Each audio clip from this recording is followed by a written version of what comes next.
It's a brilliant football Saturday in the Midwest, and here on the campus of Notre Dame, all the ingredients for a great pregame picnic. The fun and the enthusiasm began early. It'll get serious in about 5 minutes with the opening kickoff. Notre Dame needs a win desperately. Michigan State desires a 3-0 start to this 1999 season. 80,000 plus to see the 63rd renewal. Michigan State and Notre Dame, a long-time rivalry on a perfect football afternoon, and we welcome you, Dick Enberg, along with Pat Hayden. The words of Bob Davie after losses at Michigan and Purdue, and especially last week, were heartbreaking and devastating last week. It couldn't have been tougher for the Irish. Well, you know, as tough as that loss to Michigan was 2 weeks ago, the way they lost the Purdue game last week really was devastating, Dick. Really some mismanagement of the clock at the end of the game, at the end of the first half. You know, it ended up only being a 5-point game, so they missed some opportunities. This is the play at the end of the first half. Good drive going by Jarius Jackson. This is a second down play, short of the first down. Now, Jarius Jackson actually thinks there is a play call where he's supposed to spike the ball and stop the clock on third down. But the speed field goal team comes on as well, unbeknownst to Jarius Jackson. So you have Jarius Jackson on the field. You also have your holder and your kicker. Confusion, they don't get the clock stopped. 16 seconds left in the game on the 1-yard line. 2 plays called on the huddle. Joey Goodspeed, the fullback, thinks he hears the audible. Relays that to the backs. The audible was not called. Jarius Jackson had nowhere to go. 9-yard sack. They don't get the ball in the end zone. And that was really the problem. And Dick, you know, you don't put your team at the end of a game really in a situation where you can have some confusion. Bob Davie admitted that, said we made a mistake. And that is a play that will haunt Notre Dame and its fans all season long. Now Michigan State, they're 2-0 off the start. Anytime you said in the past Michigan State Spartans, it conjured up an image of a big fullback and a speedy halfback and a great running game. But under Nick Saban the last couple of years, this is a team that can really pass the football. Well, they're throwing it like Florida State, but they have 2 great wide receivers. Why not throw it? 2 receivers, Gari Scott, Plaxico Burress. This is Gari Scott last year against Notre Dame. You know, again, he burned him for this touchdown. He's a great all-purpose guy, averaging 172 yards and all-purpose yards. And Plaxico Burress, he is 6'6". He is a mismatch. This is against Devon Harbor. 86-yard touchdown reception last year against the Irish. You know, these guys are going to throw it up, let them jump over the defenders. And look at some of these numbers, Dick. They're NFL-type numbers, the kind of seasons they've had. They gobble it up in big yardage. You know, as much as Michigan State will see them run the ball today, they're going to beat you in the passing game. And Bob Davie and the Irish said this is a one-game season. They want to win today. They have a bye next week. Here they come. They want to be 2-2 and start the season all over again against Oklahoma in 2 weeks. For Michigan State, they've referred to this as a hump game. To get over the hump, to start the year 3-0 and ready themselves for the upcoming Big Ten season. It should be a great football game. Michigan State, Notre Dame when we return. What a day in northern Indiana. Michigan State and Notre Dame. Let's go down to the field. Jim Gray. All right, thank you very much, Dick. Coach, you said it was a devastating loss, the most devastating you've been involved with. Can you gauge the mood of your team right now? That loss is behind us, Jim. That loss was behind us last Saturday. Right now is not the time to do a lot of talking. What we needed to go is go play and win a football game. Is this game your season? Is this game your season? There's a lot of football left, but this is a big football game. Bob, thank you. Good luck. Dick, up to you. All right, Jim. Jim Sanson tees it up at the Irish 35. And to return, Gari Scott, number 86, and he's one of the fine kick return players in the entire nation. He's the all-time return leader in punts in Michigan State history, and Herb Haygood is at his side as we look at the Principal Financial Group starting lineups in just a moment.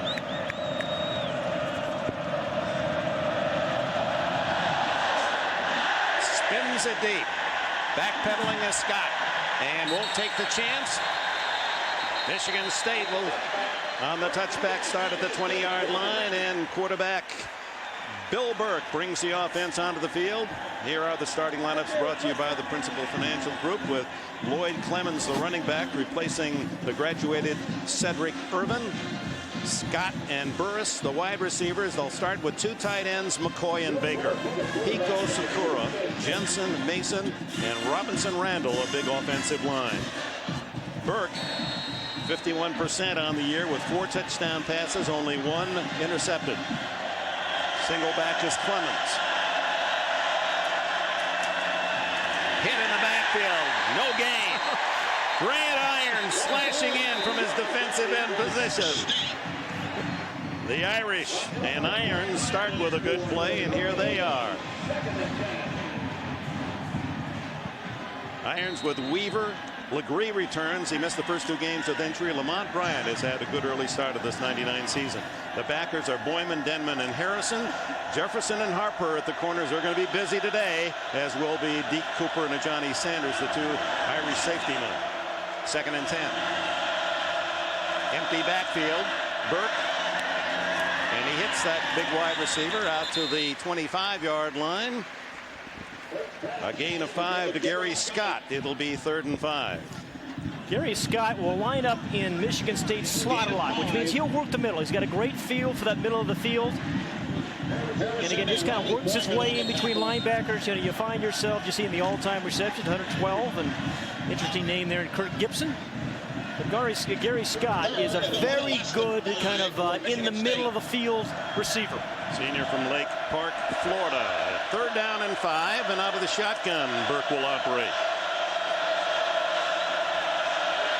Good protection. Now it breaks down on the run and has to throw it away. Closest receiver was Scott again. Chris Baker, the tight end, also downfield. So the Irish on the opening series able to check the Spartan offense, only 5 yards, and in the punt comes sophomore Craig Jarrett from Martinsville, Indiana, hometown of the great UCLA coach John Wooden. He's averaging 41.5 this year, was number 12 in the nation last year, nearly 44 a punt. And the Irish think they can block a punt today. Julius Jones, the brilliant freshman with great speed, is at the Irish 35. Kick is short. Now let it bounce. And Jones unable to field the ball, and it'll be down by Michigan State at the 23-yard line. A 52-yard punt. We're underway in South Bend.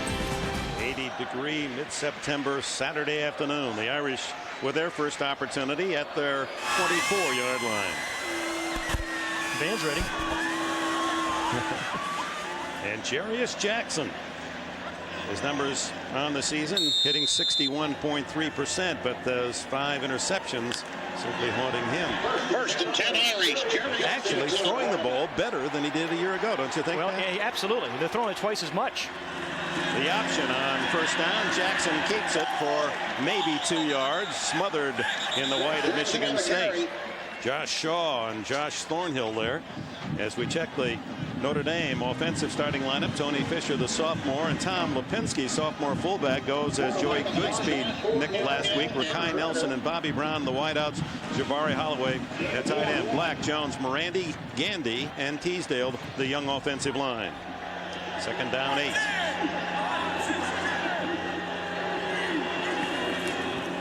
Give to the fullback, Lipinski, and he is hit hard, fights forward for about 3 to the 29-yard line as T.J. Turner, the junior middle linebacker for Michigan State, makes the hit. Here are the Spartans: Myers, Shaw, Thomas.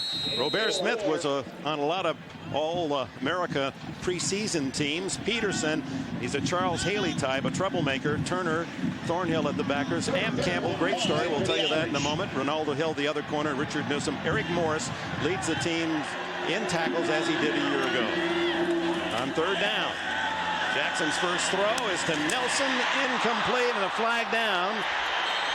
We're now waving it incomplete, although picked up by Eric Morris. And now let's check the first penalty of this game.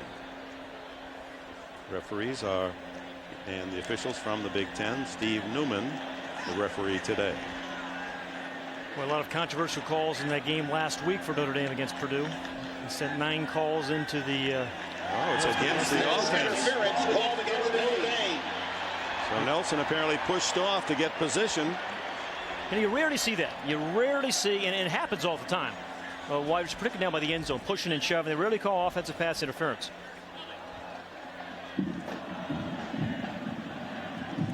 David Gibbons down here, bottom of the screen. Oh, he's right here at the slot. And now Gibbons ahead of Nelson, and Must have been Gibbons who was guilty of the foul. So on to punt is Joey Hillbold, who's averaging 41.8. And Gari Scott, who has more punt return yardage than any Spartan in history, stands at the Michigan State 30-yard line. Good snap. And a booming kick. Chasing Scott inside his 15. Gets away from two tacklers. Hit from behind, and down he goes at the 20. Good coverage on a long kick. Concern that young Hillbold might have overkicked his coverage. A 56-yard punt, 5 on the return. Timeout. 3 minutes gone in this opening quarter. No score. Welcome back. Each team with a possession. 3 plays and out. And it's Michigan State starting from the 20-yard line. Spartans with wins over Oregon 27-20, and they in Michigan last week 51-7. A 3-0 start important for them, developing a foundation for the upcoming Big Ten season that opens against Illinois next week. First and 10, Michigan State. T.J. Duckett, the heralded freshman, 255 pounds from Kalamazoo, starts at tailback in this series. Fake to him. Burke throws. Incomplete. Intended for DeJuan Moss, the fullback. T.J. Duckett is a big man. You mentioned 255 pounds. You know, each week they've given him a little bit more. You know, he plays defense, linebacker as well.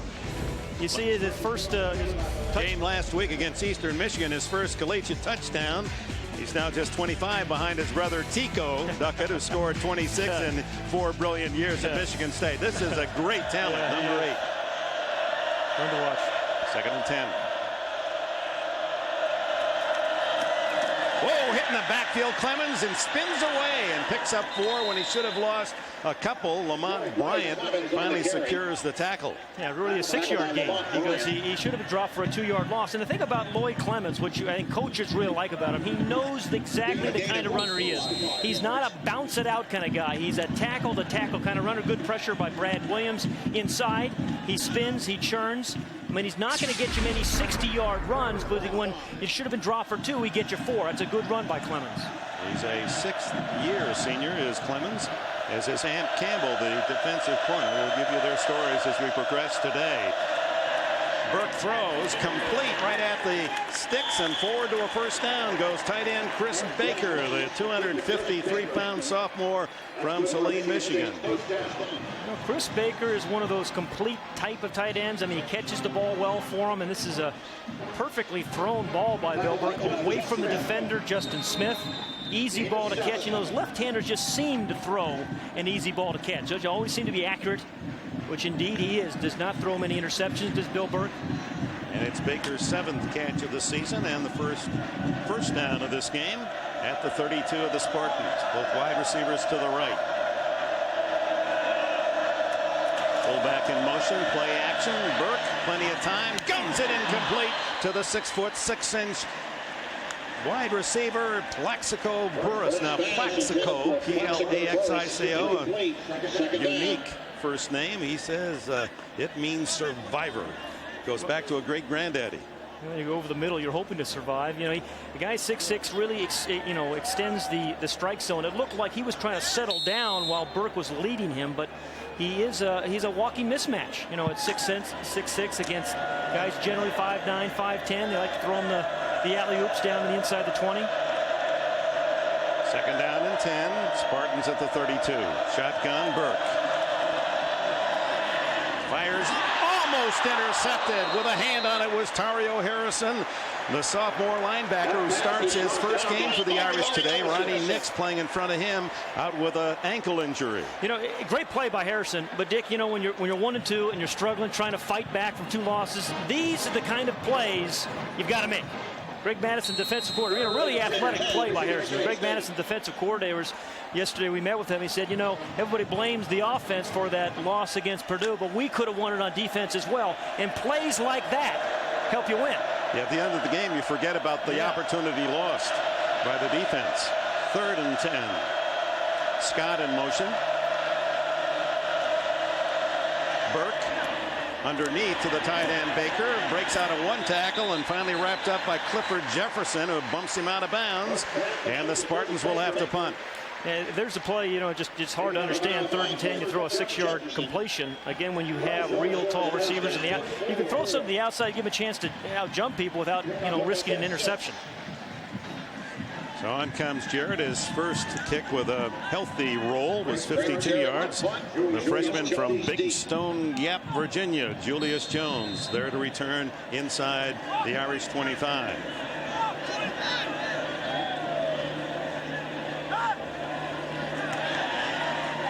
Ooh, close.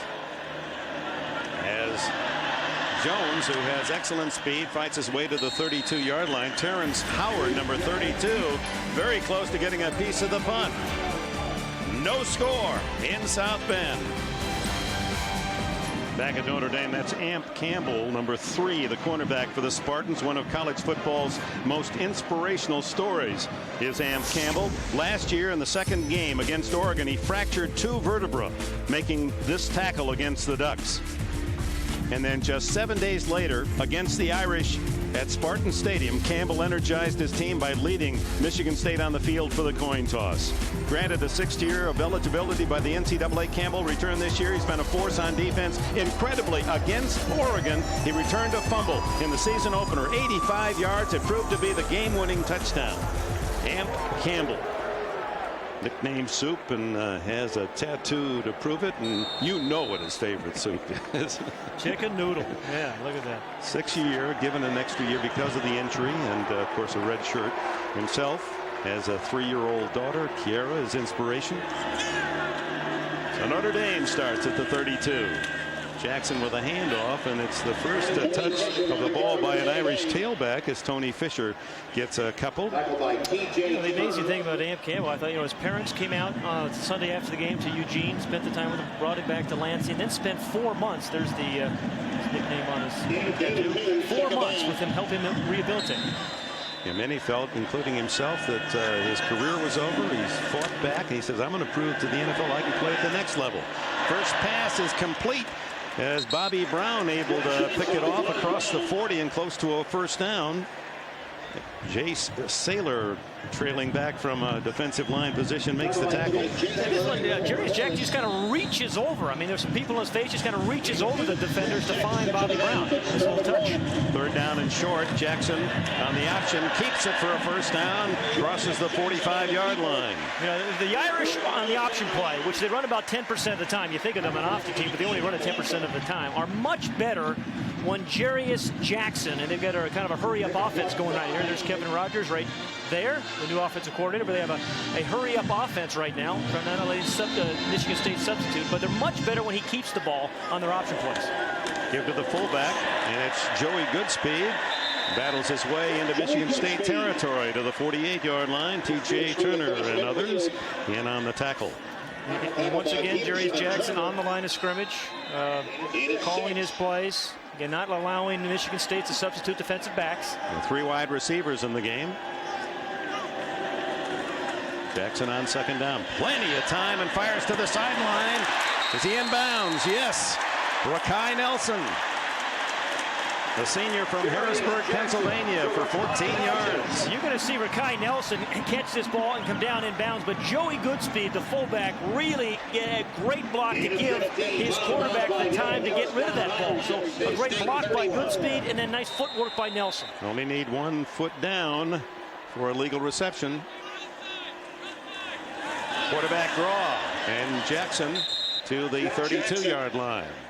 The Irish have a lot of talented players on offense. They have a lot of different types of offense, but what they don't have this year is a play or a series of plays like the old days when you ran the ball off tackle that they can really hang their head on week in, week out when they're in trouble. And they're starting to try to find that play or series of plays that they can go to when they're in trouble. Still working with a quick huddle. 2nd down and 8. Jackson into the flat to Goodspeed, and he pays a punishing price as the tackle made by Julian Peterson. Peterson, the senior from Hillcrest Heights, Maryland, near Washington, D.C. Peterson, he had interception last year against the Irish for a touchdown, right, Dick? And here again, Peterson is one of those guys that's going to make a lot of plays because he's got great speed. And in a nickel situation, he rushes the passer. He gets down the stance. No gain. 3rd down and 8 for the Irish. And a flag before the ball is snapped. Bob Davey saying that he had trouble all week long. Somehow he said at 2:30 every morning he was waking up trying to digest those. Snap, false start on the offense. 5-yard penalty remains 3rd down. And the penalties are part of the difficulty in assimilating what's happened so far in this young season. Well, you know, they've had 9 turnovers thus far this year, 8 sacks. You know, a much different start than their 2-1 start of a year ago. Nearly 100 yards in penalties at Michigan. So tougher challenge for Jarius Jackson, who now looks at 3rd down and about 13. Changing his play, brings Rakai Nelson in. Throws over the middle, incomplete. Bobby Brown, the intended target. Broken up by Ant Campbell. Richard Newsom was there as well. Well, he saw the blitz, read it properly. Jarius Jackson did, called the audible, wanted to slant it to Bobby Brown up here. I thought that ball may have been tipped. But Ant Campbell just driving. I mean, again, when you have the blitz, usually as a corner play, inside technique, take away the inside and then drive, because you expect a short pass when the quarterback calls the side adjustment. So he'll bold into punt again. And Gary Scott back at the 10 for Michigan State. We'll punt this ball in the end zone. He pooches it. Yep. Love it when you say that. And it still goes in the end zone. Was it saved? No. Tony Driver down to try to save it for the Irish, but unsuccessfully. Michigan State will start their next series at the Spartan 20. 47-year-old head coach Nick Saban of the Spartans. He's 2-0 against the Irish, winning the last 2 meetings. First in '97, Todd Schultz hit Josh Kerr. Spartans up early, then Schultz scored on a keeper to give Michigan State a healthy lead on the way to a 23-7 victory. Last season, Bill Burke hit Gary Scott first quarter, 16-yard touchdown, and to seal the Spartan victory, Julian Peterson read Jarius Jackson correctly, picked off the pass, 23 yards for the score. The Spartans winning 45-23. Well, Dick, you know, there's been a common theme in those 2 games. They've gotten off to very quick starts, you see, in these 2 games. But today, 2 punts, 24 yards on their first 2 possessions. So the Irish, from that perspective at least, have slowed them down early in the game. And Spartans start now their 3rd possession at the 20-yard line.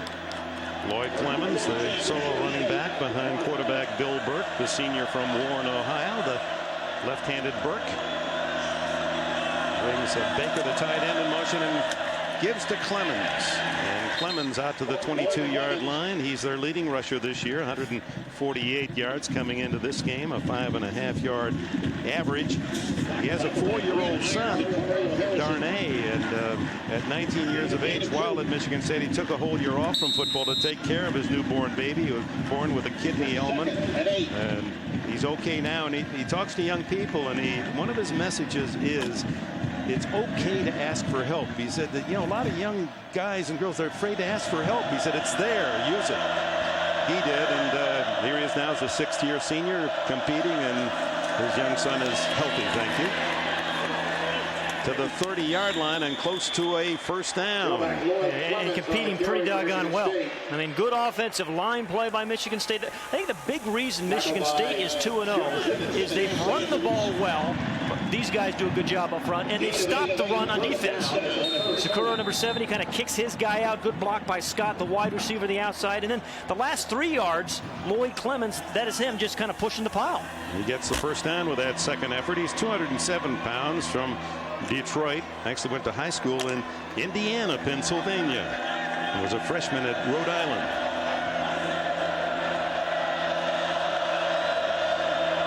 They shift the beef to the right side, and they run that way. The toss to Clemens, stacked up maybe a yard on the play. Looks to be no gain as they unpile, and number 53, Lamont Bryant, around the ankles to make sure he didn't go farther. Bryant from Georgetown, South Carolina. A lot of kids on both sides from Florida, the Carolinas, and concerned about the hurricane this last week. And now concern on the Notre Dame sidelines. Starting safety of Johnny Sanders being attended. Sanders has been a leader in that secondary. A senior from Houston.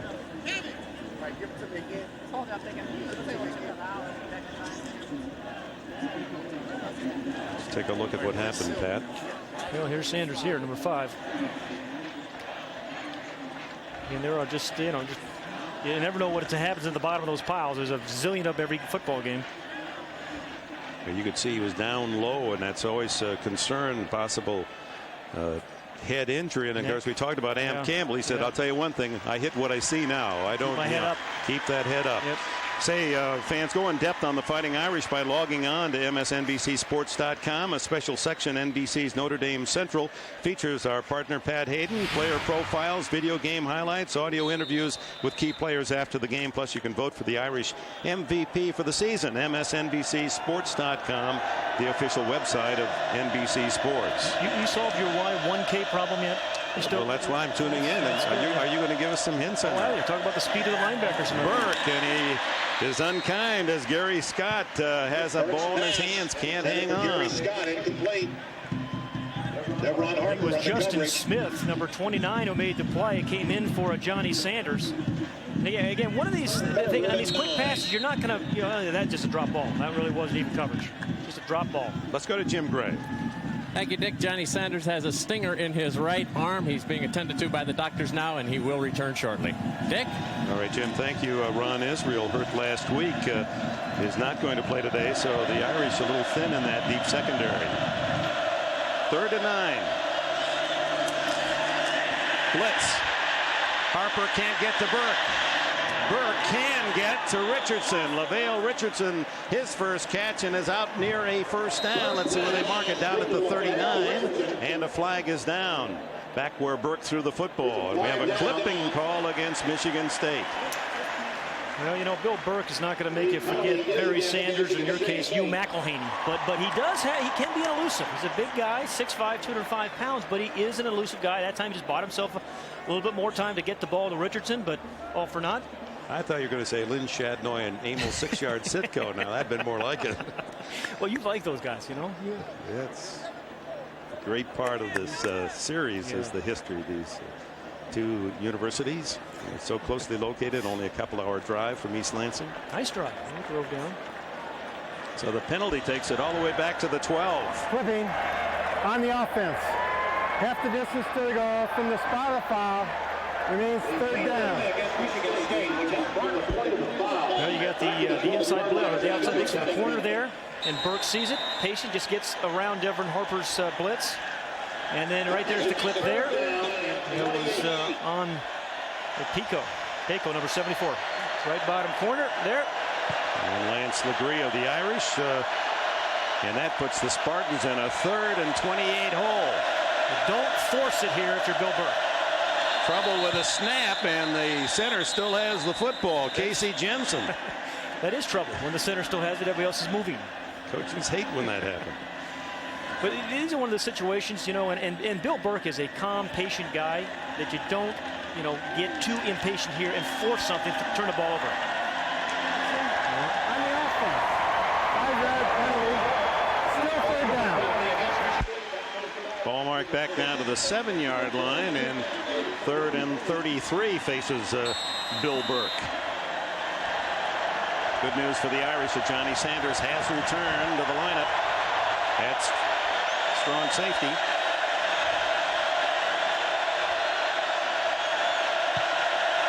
And it's a little draw play. Gets him a few yards out to the 10 is Little John Flowers, named after the Robin Hood character by his dad, number 323 Flowers. And Joe Farrar, backup linebacker, made the tackle. Jarrett in the punt for Michigan State at the 3:48 mark of this opening quarter. And Notre Dame should get very good field position. Jones drifts back to his own 47. Looks like they may have a punt block on.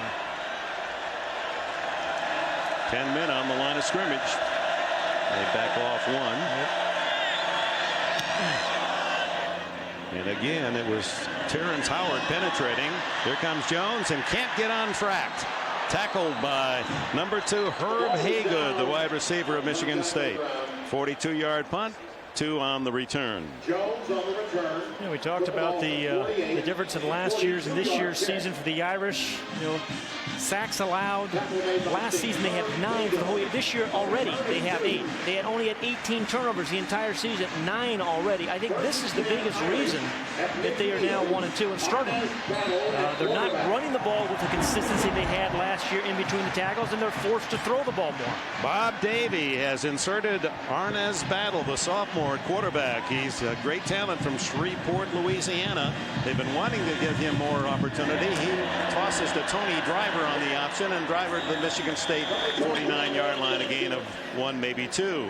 You know, coaches are funny, Dick. They always want to get, you know, sometimes the backup quarterback in the game and give a little experience. Then by design each week they've had plans to get Arnez Battle in. Got in the first game against Kansas, hadn't gotten played since then, but they feel they have to develop that backup quarterback in case Jarius Jackson's injured like he was a year ago. Plus Arnez Battle is a threat in his own right.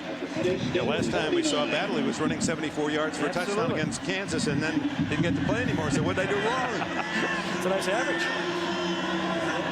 Second down. That's Nelson in motion. Fake to Driver. Wide open over here. Incomplete. Intended for the fullback Lipinski. And there wasn't a Spartan within 7 yards of him.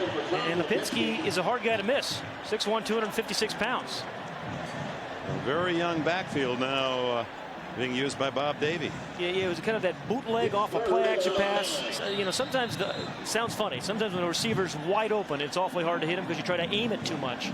Even Jarius can't believe it. Captain of the Irish, Jackson, still rooting from the sidelines for Battle, who is the heir apparent. He's 6'1", 212, only 19. On 3rd and 9. Flag down, no play. Usually means the offense move. Let's check it.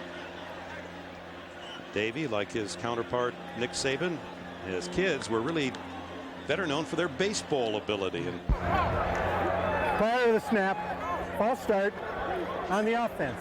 5-yard penalty, remains 3rd down.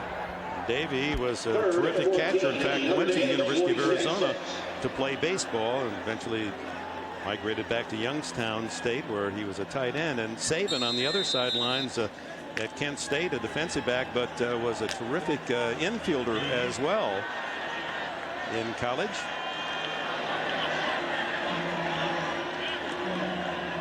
Third down, 14. 4-man rush. Battle breaks through that rush. Good runner. Looks for a block. Finally hammered at the 49-yard line. But he shows you why the coaches see great promise in Battle. He was caught several times in that sequence and made some yardage. Yeah, you're right. Where Jarius Jackson is a powerful runner, he's a little quicker. The nice thing, though, he did not force it. You know, it's a 3rd and long. You're obviously in the ball game, early in the game. Don't force the ball down the field. Punt it and play defense. Maybe make a play for the running game. Very quick feet does Arnez Battle have. Well, Gary Scott back to field Hildbold's 3rd punt of the game. Scott at the 10. Another good driving kick, too good. And into the end zone it goes. So Michigan State, in an almost broken record here, will begin at the 20-yard line. It's the 4th straight time. A reminder, this week on NBC. Get ready for a great week of all new episodes. NBC Premiere Week begins Monday. NBC's biggest shows and stars are back. Monday kicks off NBC Premiere Week. You won't want to miss NBC Premiere Week coming up. No score here at Notre Dame Stadium. 80,000 strong to see the Spartans and the Irish under perfect conditions. Cool in the morning, nice warm sun, around 80 degrees at game time. The toss is to Duckett, and here comes TJ. Rumbles for about 14 out to the 34-yard line before Johnny Sanders can make the stop. Boy, you don't see many running backs wear that many pads, do you? I mean, TJ Duckett, number 8, has got pads all over the place because he plays linebacker on defense. Now, Denman looked like he ran right by him. But although he's 255 pounds, you see the power there, but he's got some real soft and quick feet like Jerome Bettis. He can make guys miss in small areas.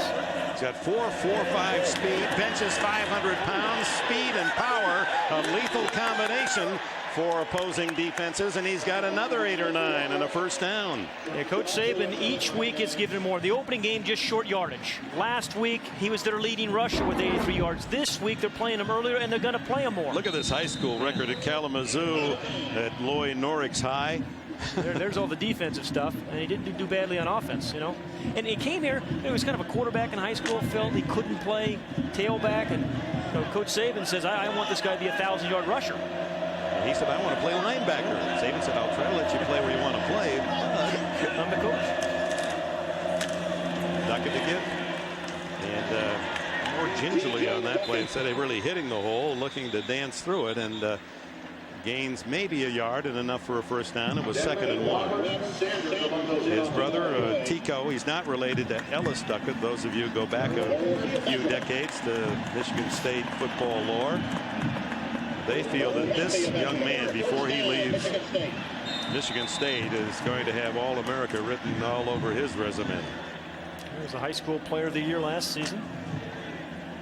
First down for the Spartans at their 45-yard line. Lloyd Clemens returns. Play action. Burke fires wide open. Tight end Ivory McCoy, and he's down to the Irish 30-yard line. 25-yard play. You know, Dick, we've opened up this broadcast by saying the wide receivers of Michigan State, watch out for them, but it's been the tight ends that have really been the featured targets thus far today. He's right, crossing right over the middle, and again, well-thrown ball. Didn't make McCoy slow down as he made the catch, and he knows what to do after he catches the ball. Very good after the catch is McCoy. His first catch today, his 5th of the year. And the Spartans with their deepest penetration at the Notre Dame 30. Final seconds, opening quarter. Burke to his running back Clemens, caught from behind and dropped for a loss of a couple. Yeah, that's not Clemens, especially getting the ball to the outside. I mean, they like to keep, and they should keep him inside, tackle. He's a banger inside. Lamont Bryant in on the tackle along with Tario Harrison. That's the end of the first quarter at Notre Dame Stadium. No score. Michigan State and the Irish of Notre Dame will return to South Bend after these words from your local station. With our director John Gonzalez and our producer John Guinness. This is Dick Enberg with Pat Hayden, Jim Gray. Welcome back to Notre Dame Stadium. We open the second quarter, no score. The Spartans at the Irish 31, 2nd down 11.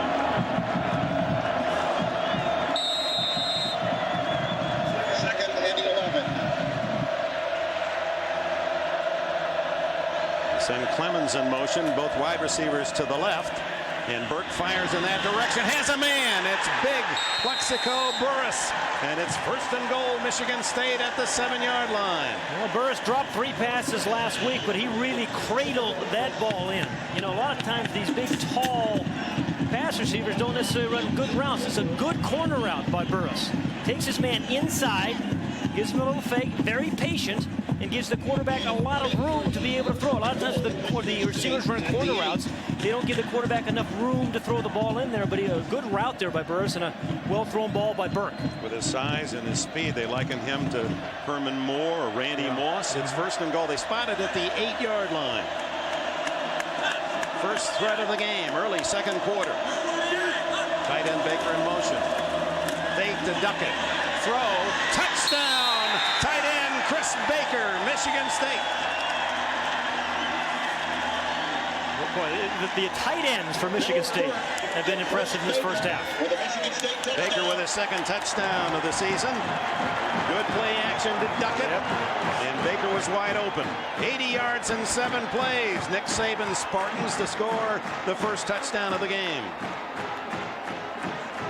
In to try the extra point, Paul Edinger, who has been absolutely perfect. He's a leading candidate for the Lou Gross Award as the top collegiate kicker. 5 for 5 field goals. He's made all 8 points after. Burke, the holder, right down the middle. Michigan State 7, Notre Dame nothing. A little misdirection on that one by Baker. Baker's right here. He's actually going in motion this way. Then he comes back. He's going to his right. And the play action there to Duckett. And again, he's open. There's another tight end in the back side of the end zone. So a well-designed play by Morris Watts, the offensive coordinator. These tight ends have played well. And Baker's blocked well, and he catches his second touchdown pass of the year. So Bill Burke and the Spartans celebrate the first score of the game, 7-0 Spartans. Welcome back. Michigan State leading 7-0. A very impressive drive, 7 plays, 80 yards. It started with T.J. Duckett's run, and then a fake to Duckett set up the touchdown. Yeah, he just says the offensive coordinator draws him up. You know, we're going to run it, then we're going to play action, get the ball in the end zone. Real good series. Edensher to kick it off to Tony Driver and Terrence Howard.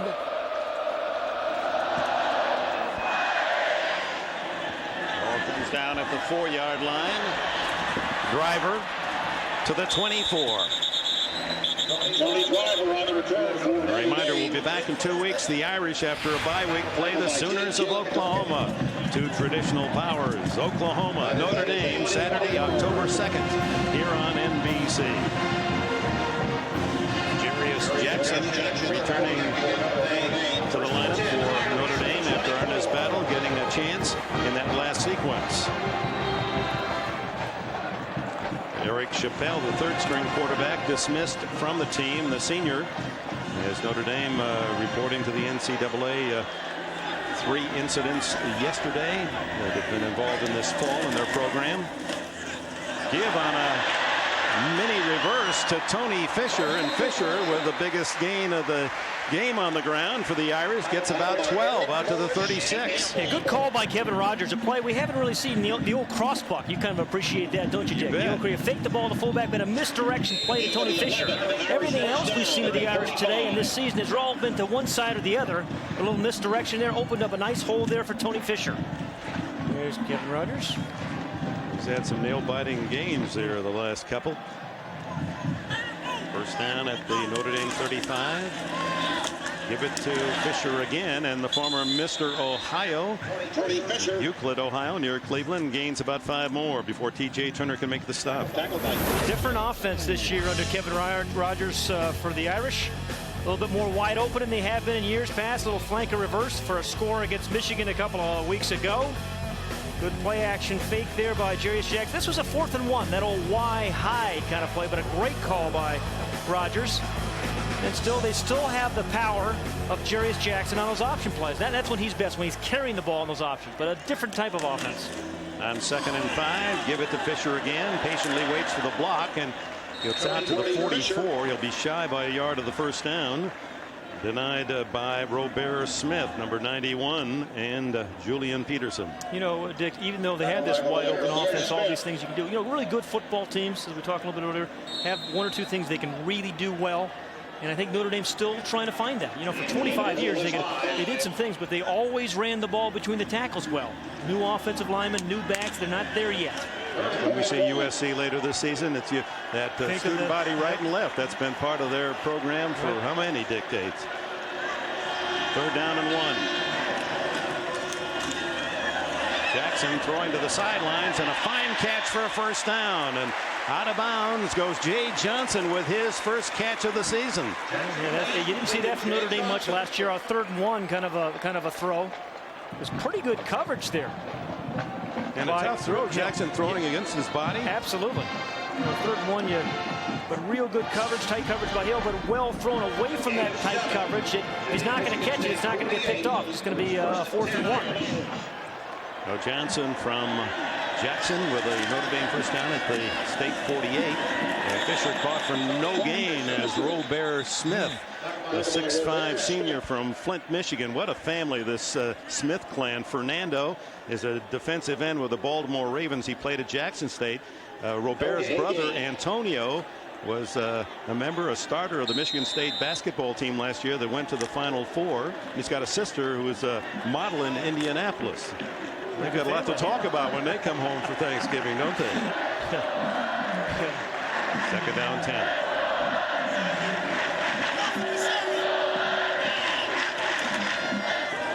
Quick throw. Almost intercepted by Amp Campbell, and he had a touchdown in his midst. That was ever so close, laying for that one. Oftentimes, you watch games and you say, why is the corner given such a big cushion? Well, they read the quarterback and then they can drive on it like this. Bobby Brown he was the defender on that pass. And your heads up play by Brown. But big cushion there by Campbell, sees the three-step drop. As soon as he sees that three-step drop, boy, he's driving. Now, what that sets up is the little three-step, you pump it, and then you go by him. 3rd down and 10. At the Michigan State 48, 7-0 Spartans, early second quarter. Jackson calling out the defensive alignment, and an adjustment made by the Irish. Rakai Nelson trying to get over the middle. The throw to Nelson, complete. And it's short of a first down as Eric Morris, the Spartans senior safety from Oak Park, Michigan, makes the play at the 39. Well, Gari Nelson seems to, quick one, just be a little bit short on the pass against Michigan at the end of the game. So it brings up a 4th and 1. The kicking game, I think Bob Davie has to go for this thing. They've really struggled in their kicking game.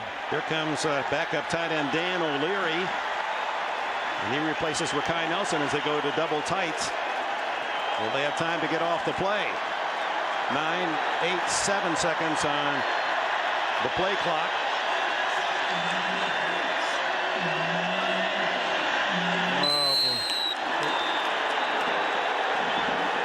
And we'll see whether they took the timeout or delay a game. They took a delay a game penalty. Again, a bit surprising. I would thought they would do that and then actually have a play run or call the timeout. They're so concerned about their use and misuse of timeouts the last couple of weeks. I mean, I think, you call a timeout there and you give yourself a chance on 4th and 1. Instead, they take the 5-yard penalty, and young Joey Hildbold, the freshman, will try to drop it inside the 10, and ever dangerous Gari Scott waits at that 10-yard line. So far, they've been able to ice this Sterling kick returner, Scott. And again, hit well too far. Don't punt the ball in the end zone. So instead, Michigan State comes out at the 20-yard line, and the net and all that was just a handful of yards. Yeah. We'll be right back. Welcome back. 11 minutes remaining in this first half at Notre Dame. Michigan State on an 8-yard touchdown pass. Bill Burke to Chris Baker, the tight end, leading 7-0, and the Spartans on the touchback start at their 20 once again. Scott in motion. Clemens, the ball carrier, gets to the corner and rumbles for 12. First down, Michigan State. Boy, good block by Gari Scott as well. You talk about him as a punt returner, kick returner, wide receiver. But when it comes time to block, he does his job there. First possessions for the Spartans after 3 consecutive punts. A fine 80-yard march for the only touchdown of the game. We talked to Bill Burke this week, Dick. Very calm guy. I think he's a patient guy. Doesn't seem to force things. Calls himself the facilitator out there. And, if you punt the ball, big deal. You can get it the next time. They come out with a 1 wide receiver set and give to Clemens. Big hole up the middle. Bowls his way for 11 more. So back-to-back 11-yard runs by fullback Lloyd Clemens, and another Spartan first down. The 2 safeties, Sanders and Cooper, finally get him to the turf. When you're not getting hit until you're about 3 or 4 yards into your opponent's territory, your offensive line is doing a good job. And they just kind of blew Notre Dame aside that time, and again, the good, tough inside running by Lloyd Clemens. Anthony Weaver limped off, and that's right where they ran that last play. Weaver, the sophomore tackle. First down at the 42.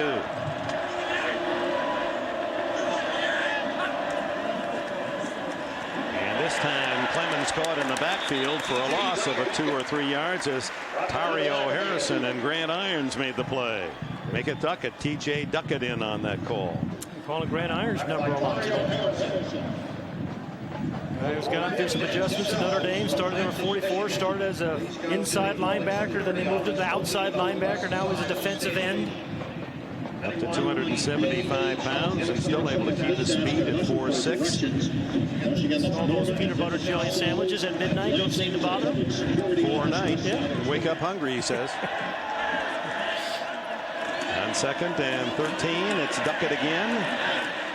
And he can't duck at the defense as they pour in. Short gain for the freshman.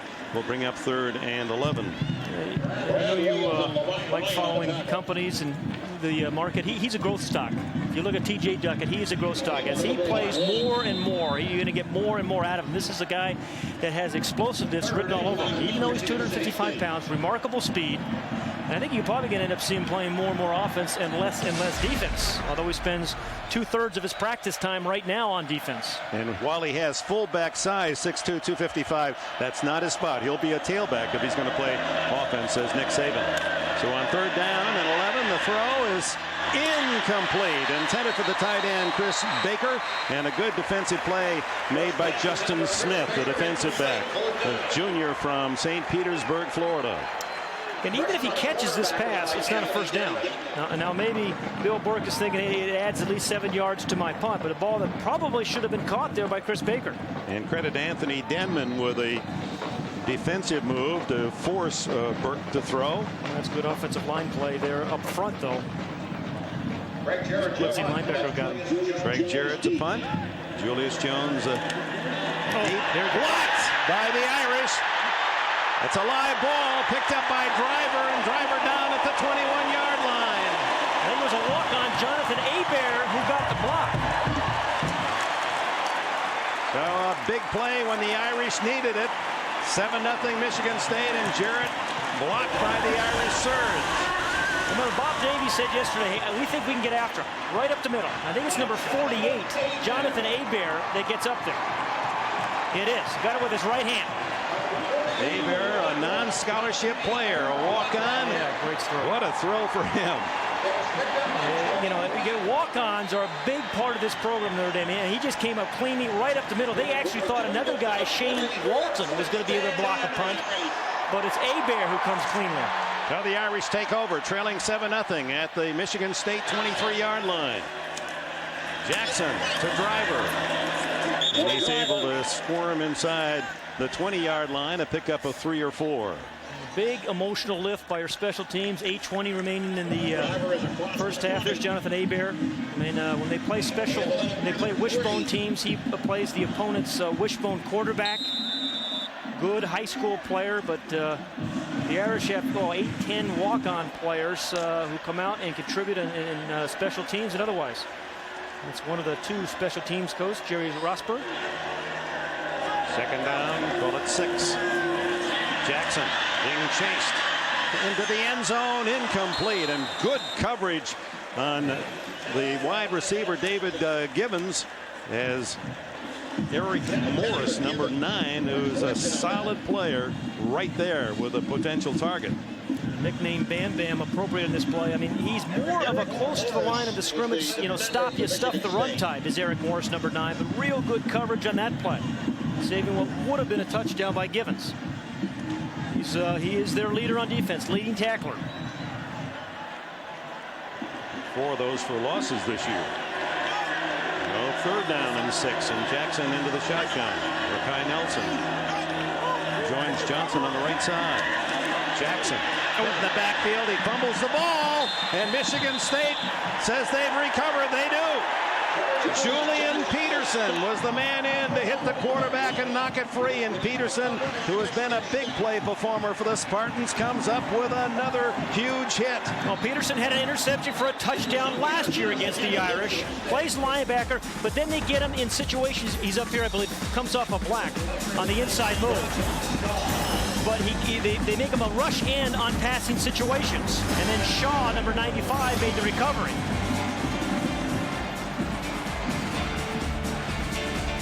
Nick Saban Spartans, after the block punt at the 23, come right back. Peterson forces the fumble. Michigan State has it at the 23.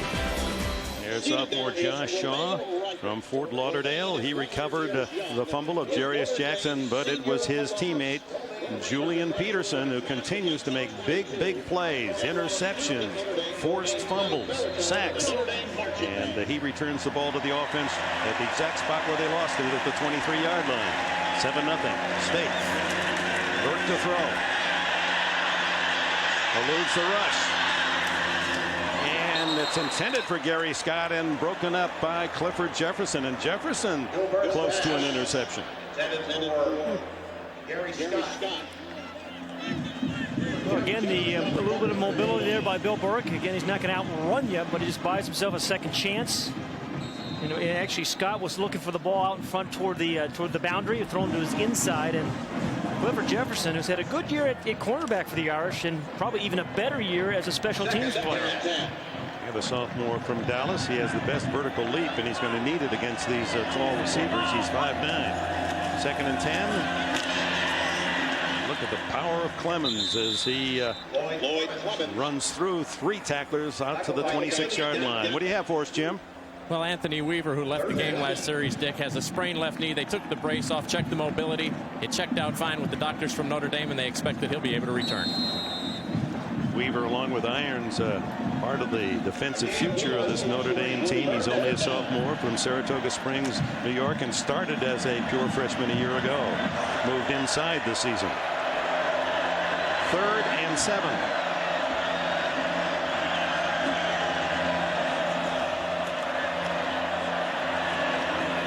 Little mini screen to the right, and Clemens has a first down and more out to the 37-yard line.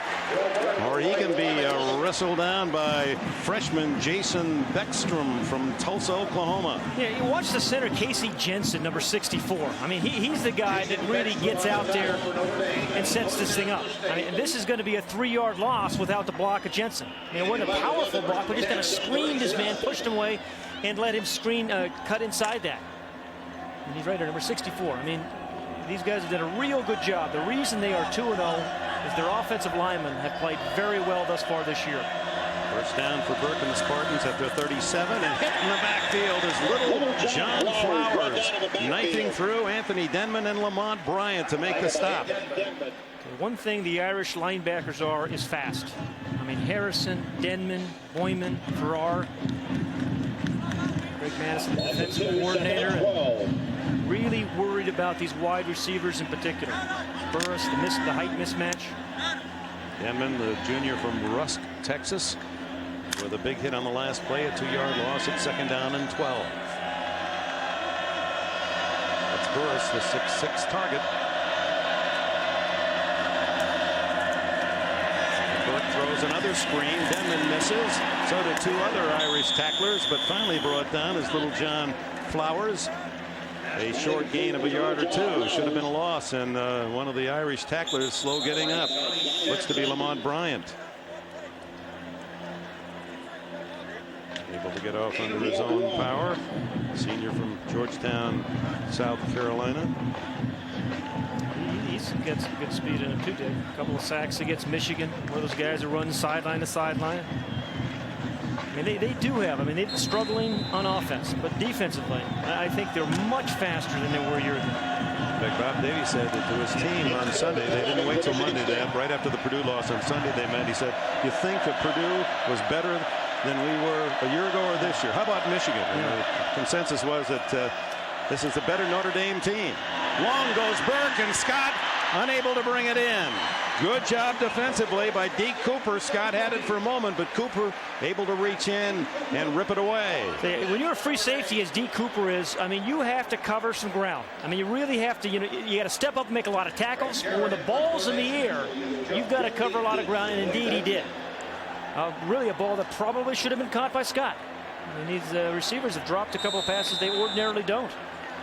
So Craig Jarrett comes in to punt for the Spartans. Last punt blocked, sends this one down on one big hop to Julius Jones. Somewhat tentative, and now he picks up some speed at the 20 and out of bounds at the Notre Dame 29-yard line. That's where the Irish will start. 4:57 left in the first half. Nick Saban, his 5th year at Michigan State. He came with a reputation tough on defense. Yeah, and the reason Notre Dame hasn't scored is because they've had some really outstanding plays in this first half. One here, you're going to see the corner, Camp Campbell had a chance to pick that one off, and then just a moment ago, great play by Julian Peterson causes the fumble after a sack, recovered by his teammate Josh Shaw. So a much improved Michigan State team. They started, 1-2 a year ago, 2-0 now, and they called this a hump game. Love to be 3-0 before they start the Big Ten schedule. 153 yards to the Irish 84 in this first half. Notre Dame with a golden opportunity lost after the block punt. Jarius Jackson, that long handoff to Julius Jones. And the freshman ripped down from behind at the 37-yard line. That was Eric Morris. Jones is probably the fastest player on offense for Notre Dame, and yet that safety man able to get the angle and catch him from the backside. You know, he has this. You have this feeling about it. I think everybody senses it because he's got a reputation here in South Bend of making big plays. I mean, you feel like when he gets the ball, something good may happen. But, you know, the Irish have had 10 first downs, and they've run the ball 10 times. I mean, if you're going to have some big chunks in the passing game, a lot of times those happen on first down. Jones gets 7 on first down. By Nelson in motion. Play action for Julius Jackson. Almost intercepted again, intended for the fullback, Joey Goodspeed. And who else but Julian Peterson. Peterson, who's not that heavy for sometimes a stand-up linebacker, 6'4", 237. He'll play at defensive end. But boy, he's got speed, he's got size, and he has great anticipation. Well, you know, it's amazing. He has already this year, in 3 games, not even 3.5 games, 9 tackles for losses. 6 of those came in their opening game against Oregon, and they beat a very good Oregon team. 2 sacks, he's forced 2 fumbles. Yeah. And that's a playmaker. 3rd down 3. Play action. Open is fullback Lipinski, and he dropped the ball. That would have been a first down. Lipinski perhaps guilty of trying to run before it was there. Absolutely. Boy, the Irish the last 2 weeks have thrown the ball, the fullback a lot. Joey Goodspeed, you know, caught 5 passes last week. Only had 1 coming into the game in his career. This ball a little bit behind, but certainly catchable. Would have been an easy first down. And, you know, it's things like that lead to losses. I mean, you always say, hey, what happened at the end of the game? But you got to make plays like that to break a 1-2 record. Well, from close range, Joey Hilbold has been punting it into the end zone. He's got almost the full field this time as he'll deliver from the 25.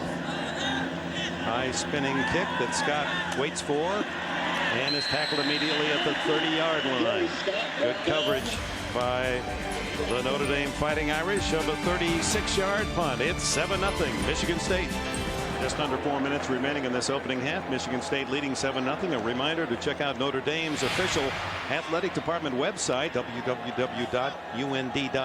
Live in-game statistics, transcripts of Bob Davie press conferences, all the inside information on football and all the other Irish sports, www.und.com.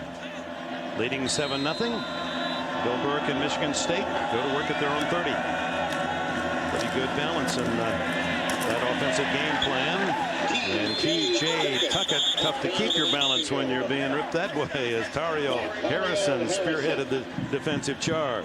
You know, you talk about the balance, you know, all that coach speak. You hear it every week, you know, we want balance, we want balance. But Michigan State this year has been remarkable. They've averaged, you know, 204 yards rushing, 224 yards passing. And what balance allows you to do is be unpredictable. I mean, it allows you to do some things that you can't really game plan for. Loss of a yard on first down for Saban's Spartans. 2nd and 11. Duckett back in. Bit of a confusion out of the huddle, and Burke's got his offense set. 3 wide receivers and Duckett the lone tailback. Now they have a 3 right and a reverse. Breaking 1 tackle is number 86 Gari Scott. Tries to reverse again and pays the price inside the Spartan 20. And the Irish will use one of their timeouts. Again, this is they struggled with timeouts before with 2:25 remaining in the half. But hey, how about a hustling Grant Irons? Now he missed him twice, but first thing he's down here. He stays at home, forces him wide. Even though he missed him, he disrupted the rhythm of the play. And then he comes back into the picture. He doesn't give up. He's going to hit and miss there again. That's old Grant. but nonetheless, he's there. He's got a shot there. He's the setup man for Johnny. They've got a deal there. Irons to Sanders. And Sanders with a tackle for the loss at the 20-yard line at the 2:55 mark here in the second quarter. As the Irish have the Spartans pinned at 3rd down and 20. Grant Irons played for a while, like a lost ball in tall grass, but you know this is the best we've seen him play. 220 pounds as a freshman, now weighing in at 275. Yeah, Michigan State with a great football lore going back to Biggie Munn and Duffy Doherty. Boy, it is going back, yeah. How about Bubba Smith? Oh man, Earl Morrill. Kill Bubba, kill. Morton Anderson. A lot of folks forget that the great kicker in the NFL, regarded by many as the greatest ever. Kirk Gibson made his name in Major League Baseball. Receiving yards, how about those names? Gibson second to Andre Rison, Courtney Hawkins, Ingram, Gene Washington, great player of a Rose Bowl team of the 60s. 66 team was awesome. Burke out of the shotgun, 3rd and long. And he's sacked by Brad Williams, the senior from Orange, California. Williams with the sack. And time called as Notre Dame will spend its second timeout with 2:45 remaining in this first half. So there's been a lot of work done on use of timeouts here in the South Bend. You know, and I'm wondering whether I would have saved that one. There's 2:45 remaining in this first half, Dick. Now, I know they're very sensitive about how they've used and misused their timeouts thus far this year. I'm surprised with that one. I would have rather have saved that one because there's 2:45 remaining and given your quarterback 2 timeouts. So 1 remain for Jarius Jackson and Bob Davie. Julius Jones will drift back to return the upcoming punt. One thing about having a punt blocked in a ball game is that you're always concerned about protection, and that means you have a chance of a pretty good return. So the Spartans have to be concerned about make sure we protect the punter, which should give the Irish a pretty good opportunity to return this one. Davey calls his team to the sideline, so he's going to personally offer his instruction as to what he wants them to do on this return.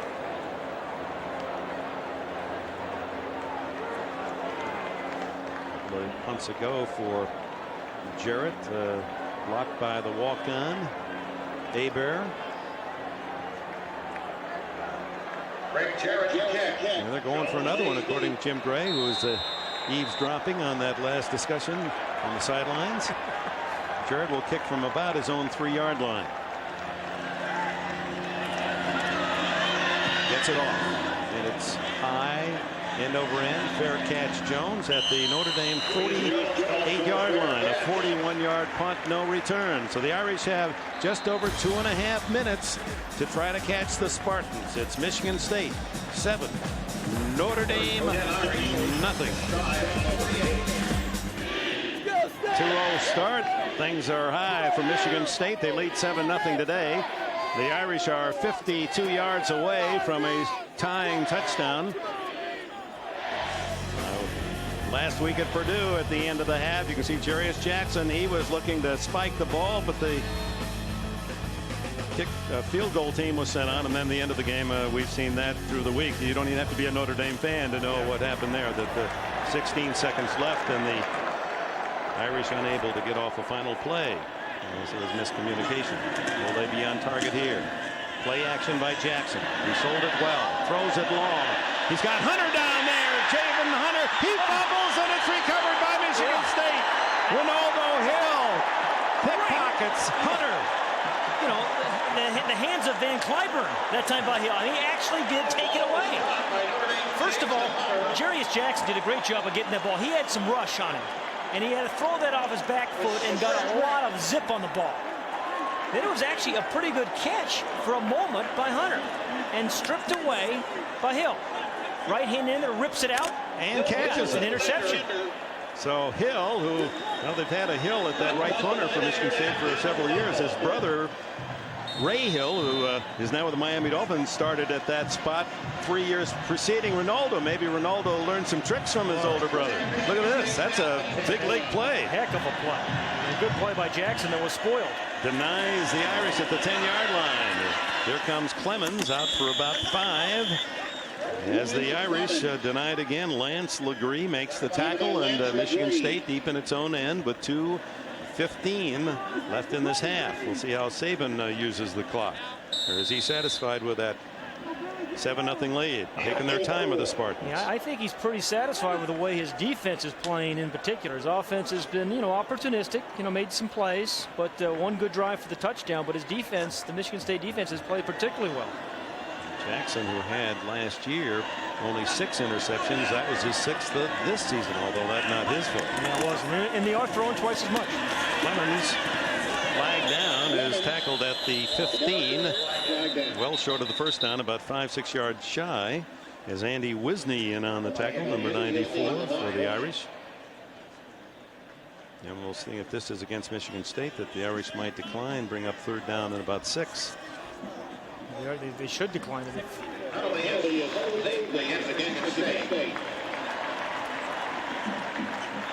And so if it's a... There's the man who made the big defensive play, Ronaldo Hill, and the interception.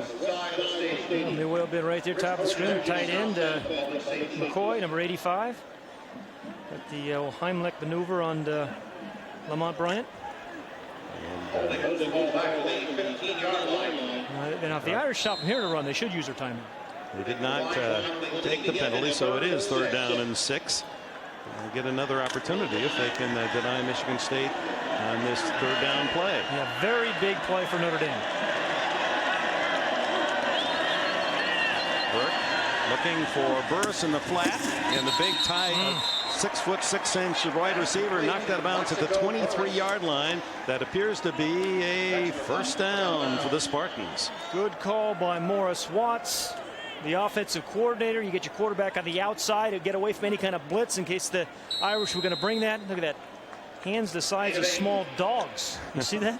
He's got very large hands. Yeah, he's what a target for a quarterback. And Morris Watts was at LSU a year ago in this stadium with the Tigers against the Irish. And now Michigan State can basically run out the clock. Morris Watts, what, third different time he's been here as the offensive coordinator for Michigan State? And Nick Saban content with a terrific defensive effort by his Spartans, and one 80-yard march for a touchdown as Burke hit tight end Chris Baker 8 yards for the score. A reminder coming up, our Sun America halftime report. Hannah Storm is in our New York studios with the college football scores and highlights, and also an in-depth look at the state of Notre Dame football, all coming up at halftime. Yeah, the Hoosier State is also the home residence of the great champion Muhammad Ali, who is here enjoying the game today. Yeah, here he is. Here's the champ, and you know, this is the time at the end of a century. I know you probably as well. I've had a chance to vote on the all-time greats of this or that for the 100 years, and I think one thing's quite certain. It comes down to the most important athlete of our century is either Joe Louis, Babe Ruth, or that man Muhammad Ali. It'll be one of those three, no matter what poll you may be watching, and I sense that Ali might just be the number one, not only for his tremendous athletic talent, but how he stood up. Yeah. In the Vietnam crisis. Jim Gray.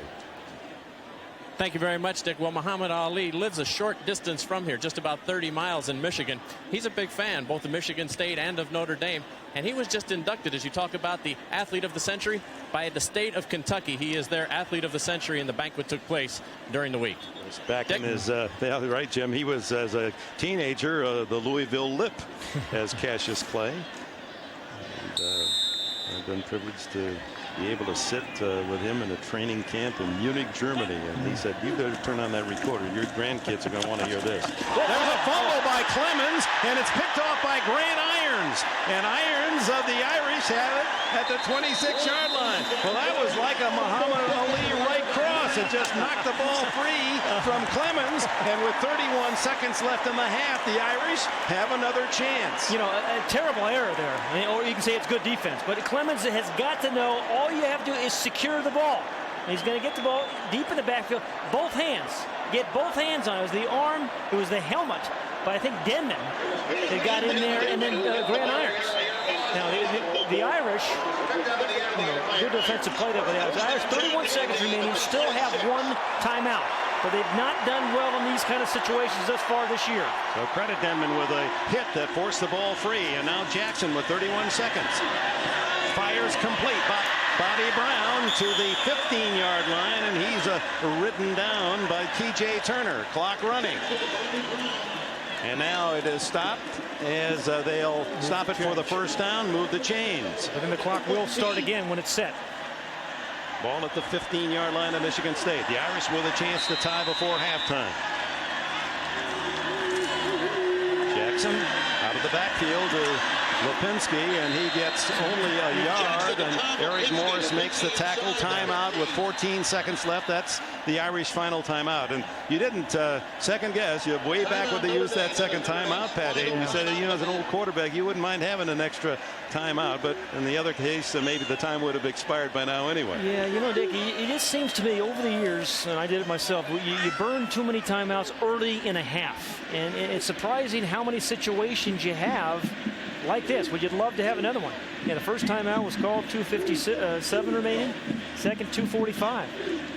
Well, they've gotten two possessions, however, out of this situation. So with the hit by Denman forcing the fumble, giving Notre Dame the chance. And this is an interesting situation now, Pat. At 2nd and 9, no timeouts left, ball at the 14. You want to get a touchdown, but you don't want to get yourself in a situation where you let the clock run out again and don't get a chance for a field goal. Absolutely disastrous. And, you know, absolutely psychologically and for every other reason for Notre Dame. So on the sideline here, they've talked about a couple things. Hey, we can take a couple chances in the passing game. With 14 seconds, you could do that and maybe take a couple shots in the end zone.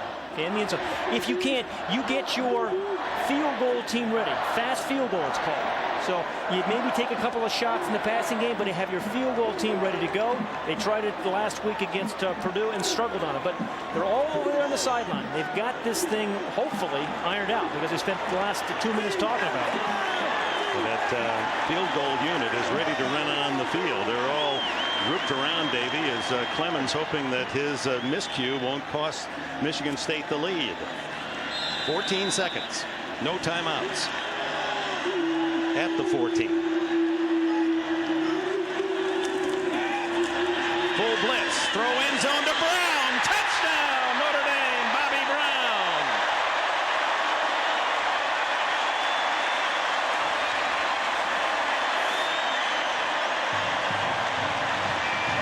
Well, we talked about Michigan State's height and leaping ability over the shorter defensive back. Well, Bobby Brown used his 6 feet 2 inches to go over the top of the Michigan State defense and haul in that touchdown score. Now Jim Sanson, who has missed some extra points, and he rattles that one right down the middle. 7-7. Now the Irish beneficiaries of a crucial fumble in the final minute of this second half. Yeah, grievous error by Michigan State, but if you Notre Dame fan and agonized over the last couple of weeks how they misused the clock, they did it right this time. And Jarius Jackson hung in the pocket under duress, threw it off his back foot, and gave his receiver Bobby Brown a chance. Threw it away from the defender high and let him go up and get it. Courageous to hanging in the pocket. In a smart throw by Jarius Jackson. And they beat a good cornerback in that senior veteran Amp Campbell. Well, Davey, had been tough to smile the last couple of weeks around here, and that one would send the Irish into the second half in a new ball game at 7-all. Bobby Brown with his second touchdown of this season. Now, you talk about emotional lifts. You know, you always say that, again, coach speak again, but that is one. 9 seconds left, and the Irish will kick off down. Try to keep it away from Scott and Haygood.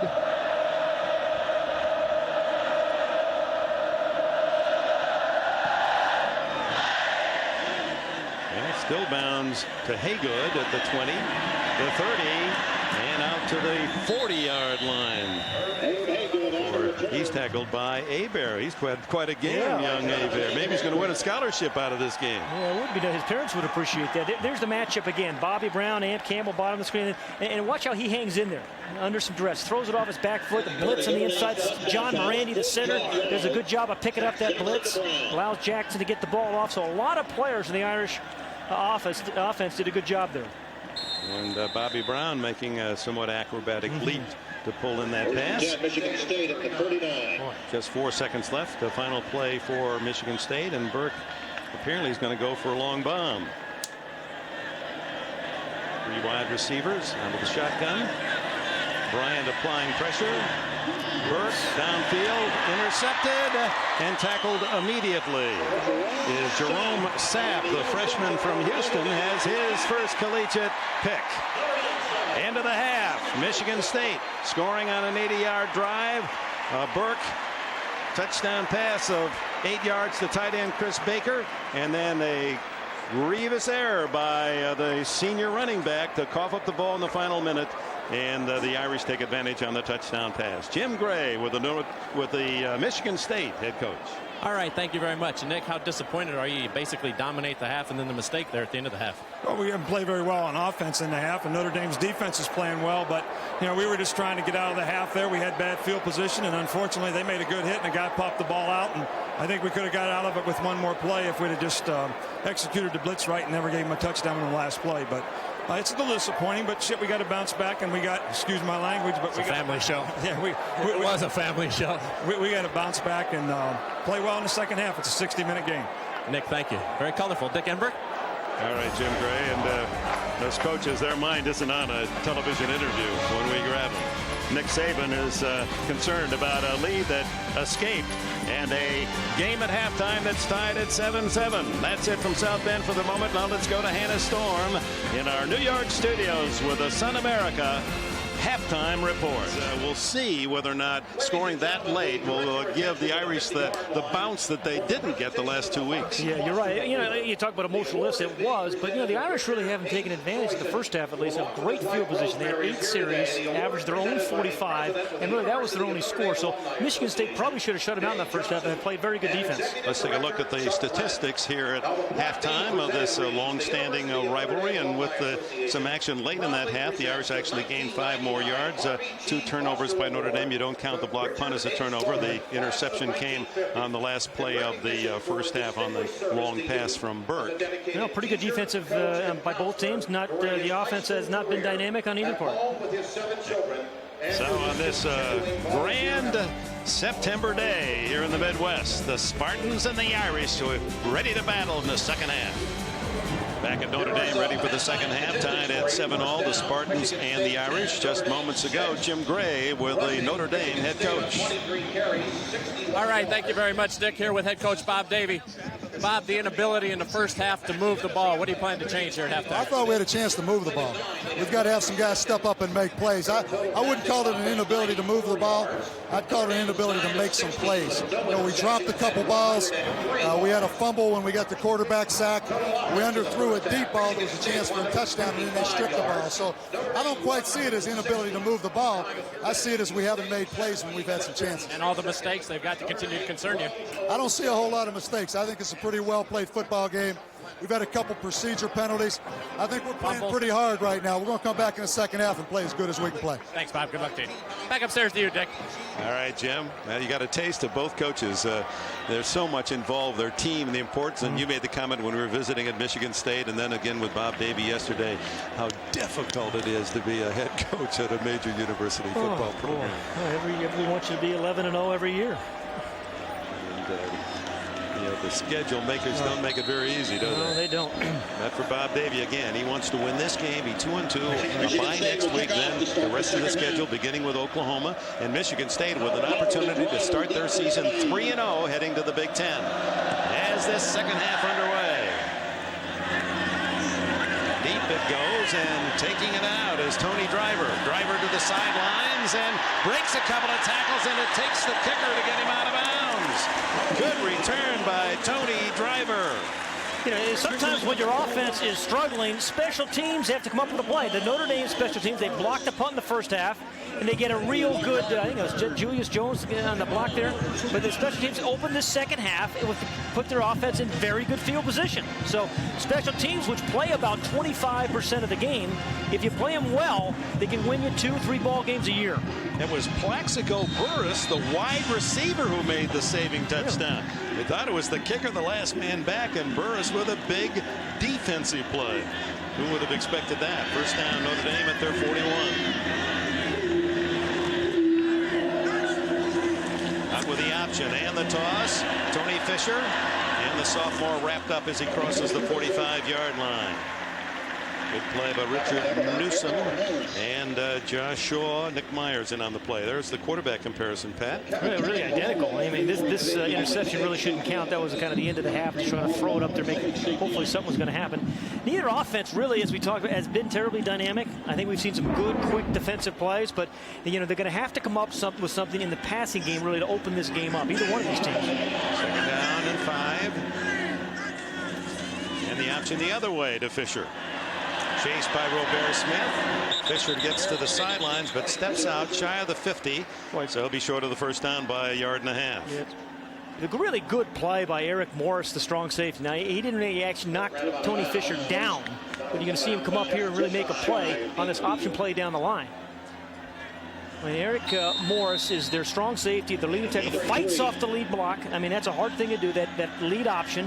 And he really forced Fisher wide. I mean, otherwise, maybe he picks up the first down. Eric Bam Bam Morris, number 9, just to make sure he doesn't forget he has it tattooed on his chest. Now that's tough. On third down, the pass to the fullback Lipinski gives the Irish a first down at the state 45-yard line. Hey, give Kevin Rogers some credit. Remember, that was the same play in the first half that was wide open that he dropped. But, he had the confidence in him. Kevin Rogers comes right back on a 3rd and short, gets the ball to that fullback, Tom Lipinski. It's my observation in football over the years that rarely is the fullback covered. I mean, the fullbacks are always wide open. Everybody says, that guy's too big. He can't catch the ball. Yeah, Lipinski with great Notre Dame heritage. His dad, Tom, was a cornerback with the Irish back in the early 70s. He has a big catch and a first down. From the Spartan 45. Give it to Fisher. Cuts to the 40 and steps out at the Spartan 38.5. Richard Newsom, the safety there, to bump him out of bounds. Jim Jones, the offensive left guard of the Irish, did a real good job of leading the way there for Tony Fisher. I mean, this offensive line in Notre Dame, very inexperienced, not necessarily young, but inexperienced. But Jim Jones there did a real good job of screening his guy off, and because they haven't been dominating running the ball yet, because they need a lot more teamwork among those 5 players. Second down and 4. The fullback Lipinski burrowing inside the 35, and he has a first down at the Spartan 34. Josh Thornhill, his dad Charlie, a member of the Michigan State Big Ten champions of 65 and 66, number 50 in on the tackle. Dad was Mad Dog. I remember him. He was all over the field. He once said he had like 45 tackles in one game before they kept official statistics. I think time has stretched that number a bit, but he could hit you. He probably wasn't a kicker named Mad Dog, was he? Played a little defense. Good guess. First down for the Irish. Subtly moving deep into state territory on this opening drive. Jackson in trouble, and he eats it back at the 50-yard line. Nowhere to go, as the pressure came from Eric Morris from one side and Julian Peterson from the other. Boy, that Peterson just makes play after play. 11th tackle for a loss this year. You're going to see some pressure off both corners. When the quarterback turns his back, the problem with the blitz, when you've got your back turned on that play action fake, you can't see it and you can't react. And that's what happened right there. He gets turned, doesn't see the blitz off the corner, and then ordinarily Jarius Jackson's a pretty versatile guy, can make something good happen, but no chance there.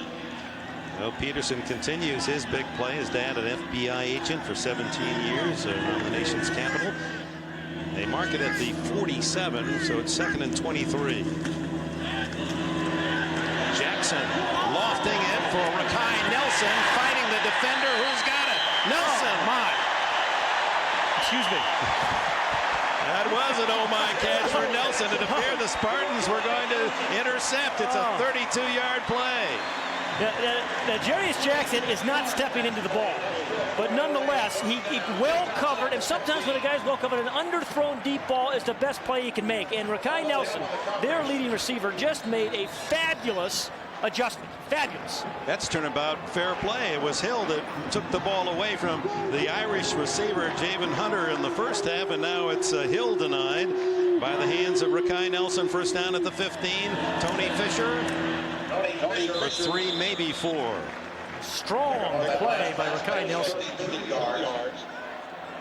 I mean, it starts as a football play and ends as a basketball play. You throw it up. These guys are so athletic in this game today. You give them a chance. Even when they look like they're covered, you give these wide receivers a chance. It took some hand strength by Nelson, because Hill had a pretty good piece of the ball himself. Nelson with 3 catches today to run his team leading total to 16.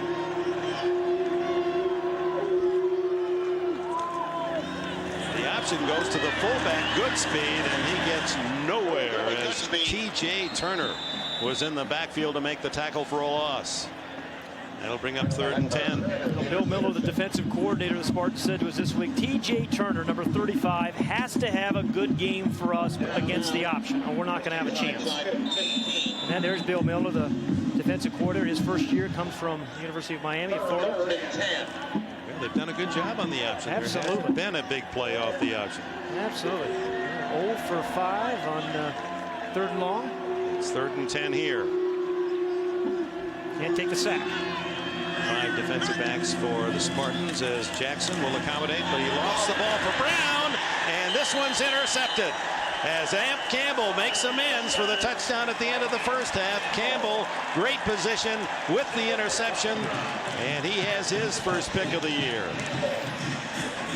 Well, you know, he got away with it a moment ago by Raquel Nelson. I don't think this is necessarily a bad strategy. You throw it up, you give a guy a chance. Maybe a little more depth on the ball. A little bit too underthrown. Good position by Amp Campbell. He's got some size at 6 feet and great body position. Gets his hands turned, and Bob Davie, understandably, is not happy. That was a great drive that ends in a turnover. State has the ball at the 20. So the Irish take the second half kickoff, go 44 yards to the State 12-yard line, and then this interception by Campbell. You know, a moment ago he underthrew a deep ball and Raquel Nelson stole it. This one had to have a little bit more air on it. I mean, to make it a jump ball. That one was just too underthrown. Throw it higher, you go get it. So 6 interceptions all of last year in 10 games, and 6 already this year for Jarius Jackson. The pass play, Ronaldo Hill's play in the first half, was ruled a catch and a fumble, not an interception. But Amp Campbell, the veteran corner, makes the big play to stop the Irish here early in the second half. From the 20, Bill Burke to throw. Into the flat for the tight end Baker, and he gains 5 yards. Baker with the 8-yard touchdown catch for the Spartan score early in the second quarter. Amp Campbell. Oh, it's hard to believe it. Spinal injury, the 6th and 7th cervicals, and the spinal fusion surgery, and had that big halo and a brace for 4 months, and just kept rehabbing and didn't give up a dream. He said, I could not let myself end my career. Used to rehab with his father. Amazing. Once. 2nd and 5. Give it to Clemens, who gets 4 more, and it'll be 3rd down and 1 at the Michigan State 29. Tripped up by Brad Williams. Brad Williams in there to trip up Lloyd Clemens, who goes out, and in comes the big freshman T.J. Duckett. Well, they started the year as their short yardage tailback. They spot that ball closer to the 28-yard line, so it's 3rd and nearly 2. Those are some healthy pads. Duckett hit in the backfield and dropped for a loss at the 24-yard line. Anthony Denman, what a game he's had. He's the man who forced the fumble that set up the touchdown late in the first half, and Denman made the first strike, and then Devron Harper there to finish him off. Yeah, you're right. Devron Harper, the corner, came up and really made a very good play. You got to take on the fullback first, Moss. Denman's there. Denman's up high, and Harper's down low. So, you know, really good defensive teamwork. Dario Harrison and a swarming tackle by the Irish. So Michigan State 3 and out on their first possession of the second half. And on to punt is Craig Jarrett. Oh, just got that one away. No flag. There's Julius Jones to the 44-yard line, and now the flag thrown about 6-7 seconds after the play. That's why the fans are booing. Yeah, and they should boo, I think. That official was not sure. He took an awfully long time to throw that flag. And so that's going to be roughing the kicker, and Michigan State will maintain possession. Well, let's see it again. It's from this side over here. Well, he was thrown in. Yeah, when he blocked him, the kicker. Terrence Howard was really rolled into with kind of a holding block. Yeah, if you're blocked into the kicker, it's not roughing the kicker. I don't think that's the right call there, Dick. Well, Notre Dame has felt that in the last couple of games, Big Ten officials have been unkind. Yeah, absolutely. He was blocked into the punter. Shouldn't have been a penalty. And it took the official a very long time to throw that yellow flag. 5-yard penalty. It's a 5-yard running into the punter, not a personal foul penalty. So it's not an automatic first, right? We'll do it 4th and 6. That's right. So it'll be 4th down and 1. And they'll have to punt it again. One would presume that'll be the call of Nick Saban. 4th down. Running into the kicker, 5-yard penalty on the defense. Remains 4th down. So back will come Craig Jarrett on 4th and 1. As they mark off the penalty to the 29, just past the 29-yard line. So it's 4th and a short yard. Nolan Moore points out the importance of that terrific defensive play by Harper and Denman and Harrison to stack up Duckett for the loss on 3rd down. Well, both kicking units back on the field. It's your average fan. It's going to be a great party tonight. Isn't it? Oh boy, it's already started.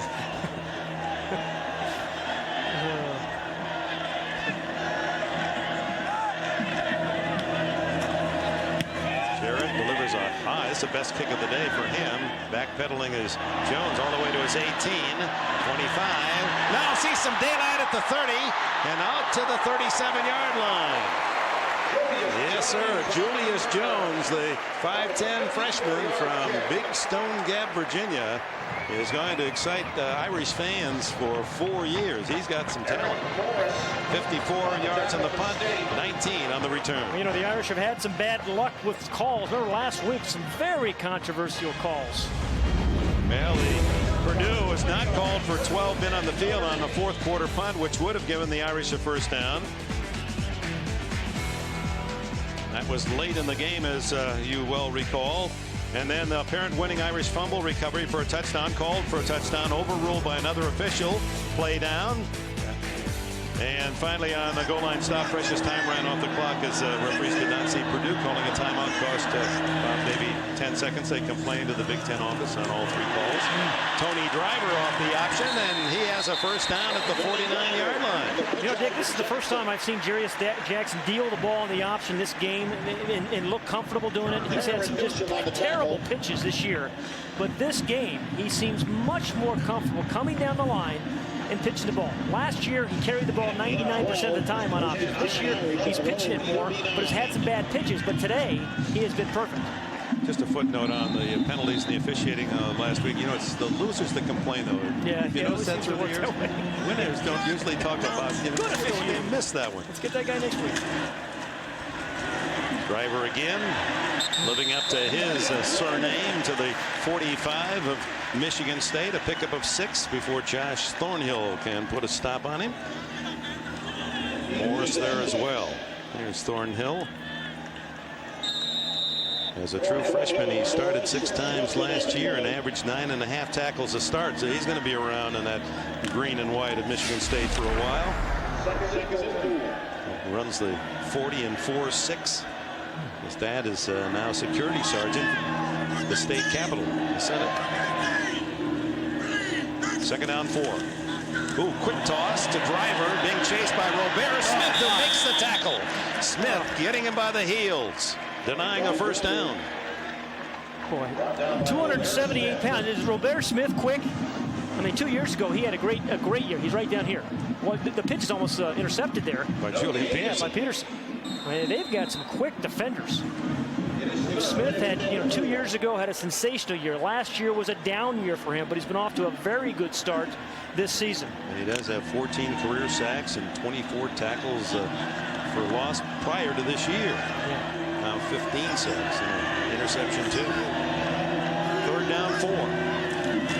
Fake to Driver. Jackson has a man wide open. The tight end Holloway juggles the ball, incomplete. He was open early. Really open early. He was really open early. Jarius Jackson had to step out of the pocket, so he couldn't deliver the ball on time. One of those little things, you'll look at the tape tomorrow and say, had we protected Jackson better, this ball's thrown on time. It's a big play to Hollywood. It's a touchdown. Absolutely. You see him waving his hand. looking for the sideline and took his eye off the ball. And Holloway rarely used this year, the 260-pound target. He's now a junior. Has had only 4 catches now in 4 games. So the punt team on. Jim Chagajoy Hillbold. Trying to hit it high. Not so long. Scott lets it go. And I don't know if that's going to work. 2 men in midair passing the ball to one another, but it's a touchback. Good try. That's a circus act. Which one's Siegfried and which one's Roy? I don't know. I never could figure those two out.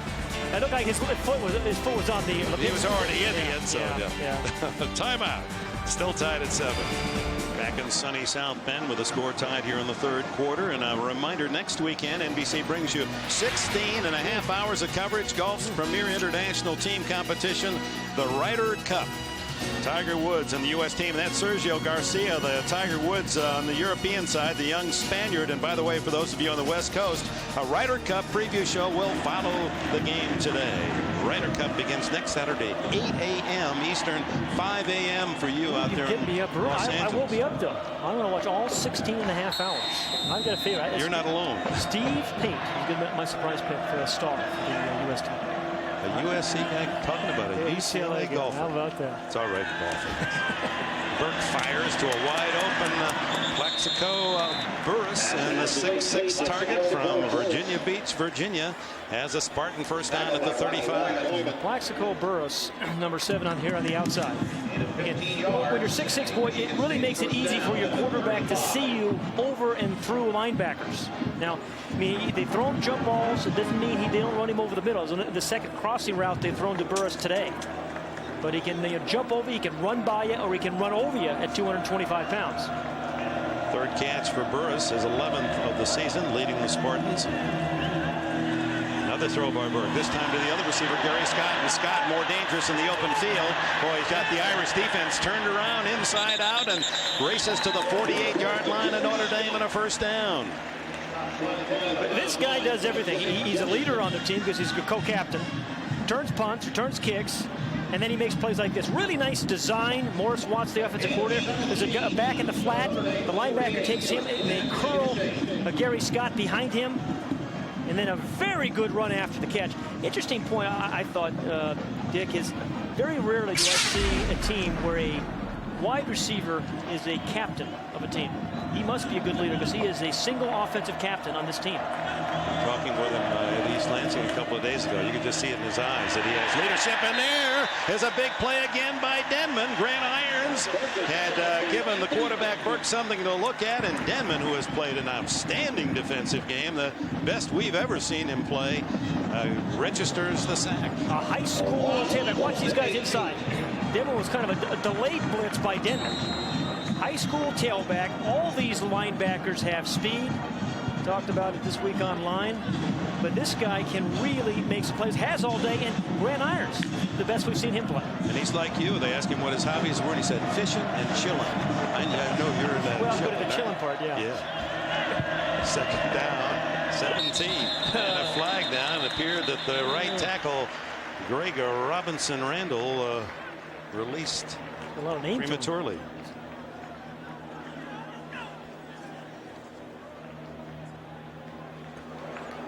Robinson Randall. Prior to the snap, false start on the offense. 5-yard penalty. Remains 2nd down. Tough to miss, big old 76. He's 6'6", 312. He's got a hyphenated last name, Robinson-Randall. But see, they didn't have, even on those broad shoulders, not enough room for his entire name. Yeah. He's tough to miss if he makes a little mistake. And from Hitchcock, Texas, comes Robinson Randall. Went to Coffeyville, Kansas Community College. If you're a kicker, he'd never get that name on his jersey, would he? Yeah, he'd come around to the front side, right over that Michigan State. 2nd and 22. Burke with both wide receivers left.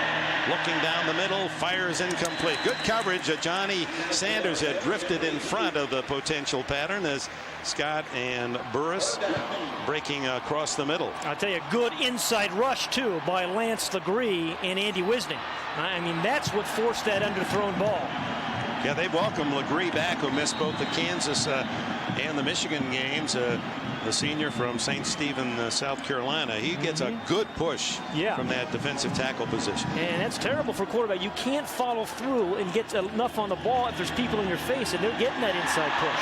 Tied at 7, 5 minutes left in the third quarter. 3rd and 22. Good time for Burke. He scrambles, look out from behind, and is able to hang onto the ball as he's tackled at the Notre Dame 49-yard line. Trailing the play was Rocky Boyman, the sophomore from Cincinnati, linebacker. Boyman, number 30, here, hustling play, comes on the outside rush, doesn't quit there. Now he becomes a chaser. Boyman, a linebacker, but again, high school safety with very good speed. A lot of effort out of these linebackers for Notre Dame. A lot of speed and a lot of effort. You ever see redder hair than Rocky Boyman? No. Redder than Boris Becker. That's his given name, too, Rocky. That's right. Apropos. Folks like that name, and that's on his birth certificate. All right, Jarrett's punt. Fair catch called for, and Jones lets it go. And Michigan State unable to save it. They had 2 Spartans, and Peterson, one of them, down to try to down the punt. Notre Dame at the 20. When we return, tied at 7. Back at Notre Dame, Nick Saban, 47, grew up in West Virginia. His dad was his first football coach. Pop Warner coach, American Legion baseball coach, died prematurely at age 46 while he was jogging. He said, still my greatest inspiration. I never thought I would be a coach, but I am like my father after all. He, like his counterpart Bob Davie, as we said, baseball talents young, and both Pittsburgh Pirate fans. You talk to them, boy, they talk about Stargell, Clemente. Those were their boyhood stars. Now, one of these 2 teams trying to hit a home run for their coach. It's still tied at 7. 4:17 left in the third. And the give to Julius Jones. So the freshman, not only returning kicks, getting more and more opportunities as a runner.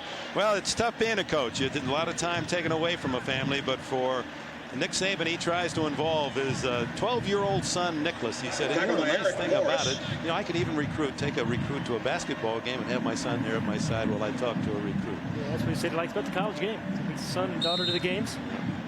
Generation, father, Gain of a little more than 6. as he sure thinks about his father each time he sees that good-looking young guy. Well, families really agonize for the coach, don't they?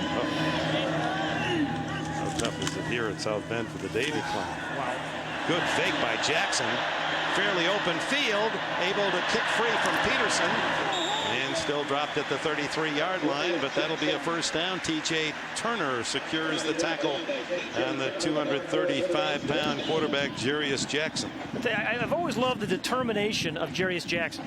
I mean, the play-action fake, not going to force it. Sometimes you get tentative after you've thrown some interceptions, of course. Good move, and then the strength to get out of Peterson's reach. Knows where the first down markers are. His head is always up, always aware.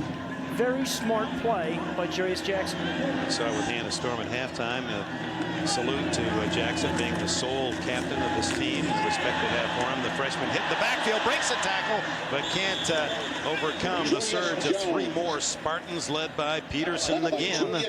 Way too much penetration, Dick. You keep calling Peterson's name. Every time you call it, I think he's 4 yards into the Notre Dame backfield. And Hubert Thompson, Boo Boo Thompson, number 89 in there as well. He's just a sophomore. Yeah, but just see way too much penetration.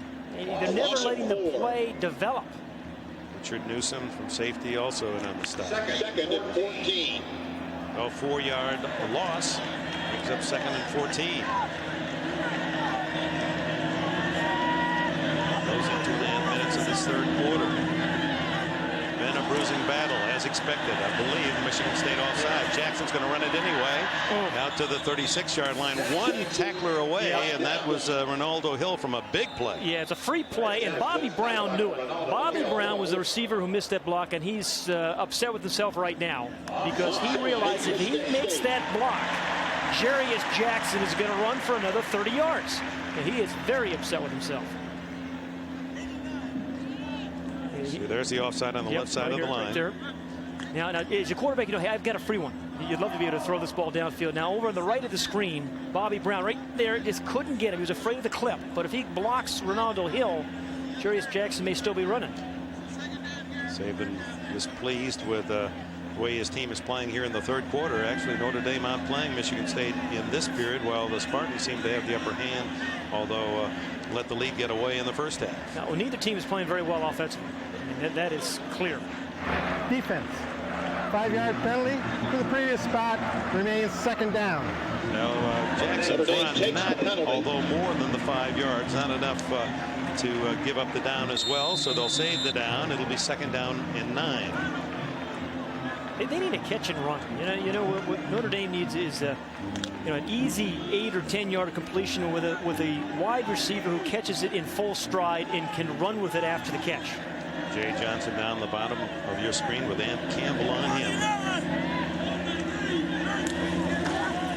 There's the option toss. Short side of the field. No room for Julius Jones to turn upfield, and he may have gained a yard at best. A year ago, Michigan State was awful defending the run. They gave up 171 yards a game. This year, coming in today's game, they were only giving up 29 yards a game. I was shocked to find out that was as low as 8th in the country. But Eastern Michigan last week punted 16 times. It never had a first down. The punter, by the way, got a letter.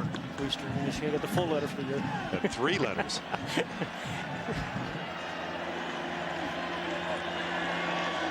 Never should have changed their name from Durham.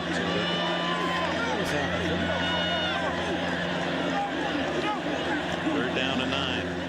The blitz. Jackson eludes. Throws deep. Has Rakai Nelson. What a catch. No, yes, it is at the 21-yard line. Rakai Nelson has made a couple of spectacular catches. Yeah, it really has been amazing. Jarius Jackson has thrown a bunch of balls up, and a lot of them have been caught, but because of remarkable plays by receivers. Rakai Nelson twice. Bobby Brown once for a touchdown. And again, you don't have to block everybody when you have Jarius Jackson's athletic ability. Fighting and scratching. Campbell with pretty good coverage, good makeup speed. I mean, that was a well-adjusted catch by Rakai Nelson. His 4th catch. He has 99 yards receiving. Notre Dame threatening to break this 7-7 tie. Fisher runs into a swarm of tacklers led by Julian Peterson of Michigan State. You don't realize how hard it is to adjust to a ball when you're really getting pushed around and you're bouncing up and down. But that is a remarkable concentration by Rakai Nelson, because he's got a pretty good guy covering him in Ant Campbell. Yeah, Campbell throwing that right hand right through the 2 arms. He said, how did I not knock that one away? Just unlucky. Big day for Rakai Nelson, who continues to lead the Irish in receiving this season. Holloway, the tight end, shifts to the right side.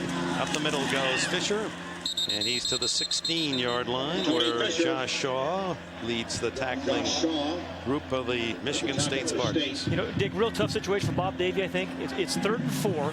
Now, ordinarily, you'd think you're in field goal range. His kicker, Jim Sanson, has struggled as a kicker this year, both in field goals and extra points. So ordinarily, you'd say, hey, let's, my defense is playing real well. Let's just not make a mistake here. We'll kick a field goal, we'll go up by 3. But I think he's got to be a little bit more aggressive with his play calling. He's going to let this third quarter run out so they'll have time to talk it over. Final seconds of the third period. We go to the 4th. This long-time rivalry, Michigan State and Notre Dame, goes to a crucial 4th quarter. A lot on the line. The Irish certainly don't want to go 1-3, desperate for a win. Michigan State, a victory today against the Irish would send them into the Big Ten battles 3-0. We'll be back after these words from your local station. We open the 4th quarter. The Irish at the Michigan State 16-yard line, 3rd down and 4. And Dick, Kevin Rogers, the offensive coordinator at Notre Dame, and in situations like this at Syracuse and this year even at Notre Dame, has liked the play called Y high. With the tight end falls down, gets up, and then catches a pass. He's caught it for a touchdown against Michigan earlier in the year. 8th play of the drive. Jackson rolling to that tight end side and throwing incomplete. A good defensive play as Bobby Brown, the intended target. And T.J. Turner appeared to be the man, along with Ronaldo Hill, out to break it up. And here comes Jim Sanson, who was 1 for 3 field goal tries this year. Sanson hitting on only a 20-yarder, basically an extra point missing from 37 and 43. This will be 33 yards. Tough angle, and his trouble has been kicking the ball low.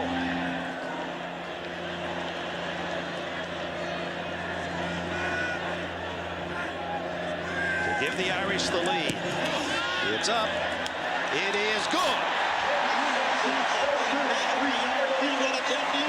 Sanson's 33-yard field goal, and Notre Dame celebrates its first lead of the game, 10-7. Pretty good hold there by James Caputo, a walk on the holder, and then a good kick by Sanson.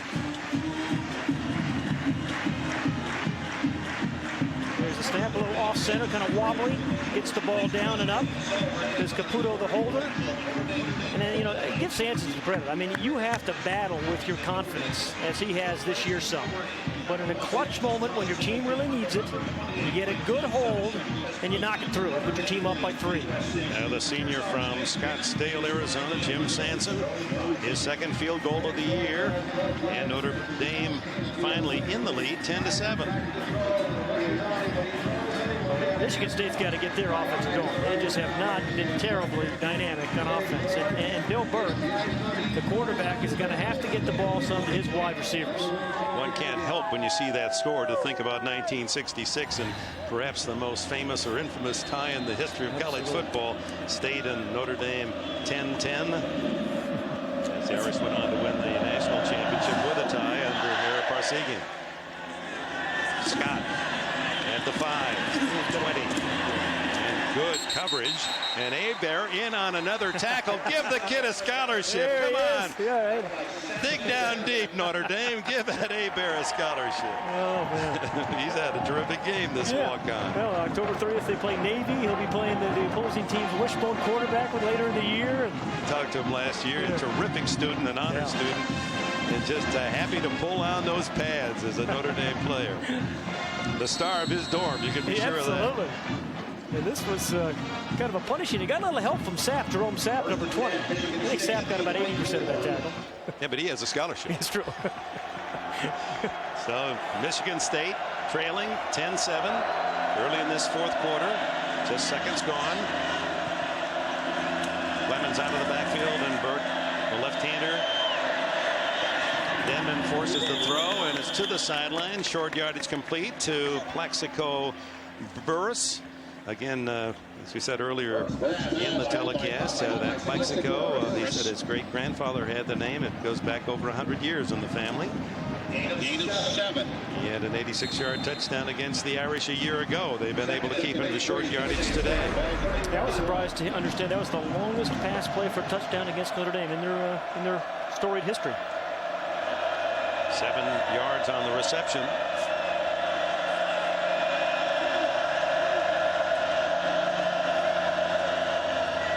Clemens hit, drop, short gain, maybe a yard. Good low knifing tackle by Anthony Weaver. Tackled by Anthony Denman. Again, Denman and Harrison in there as well. Also went on the flag was Anthony Weaver. Contrast in halves for the two teams, and Notre Dame piling up the yardage here in the second half. That has Nick Saban shaking his head. 3rd down 2. Scott to the right, Burris to the left.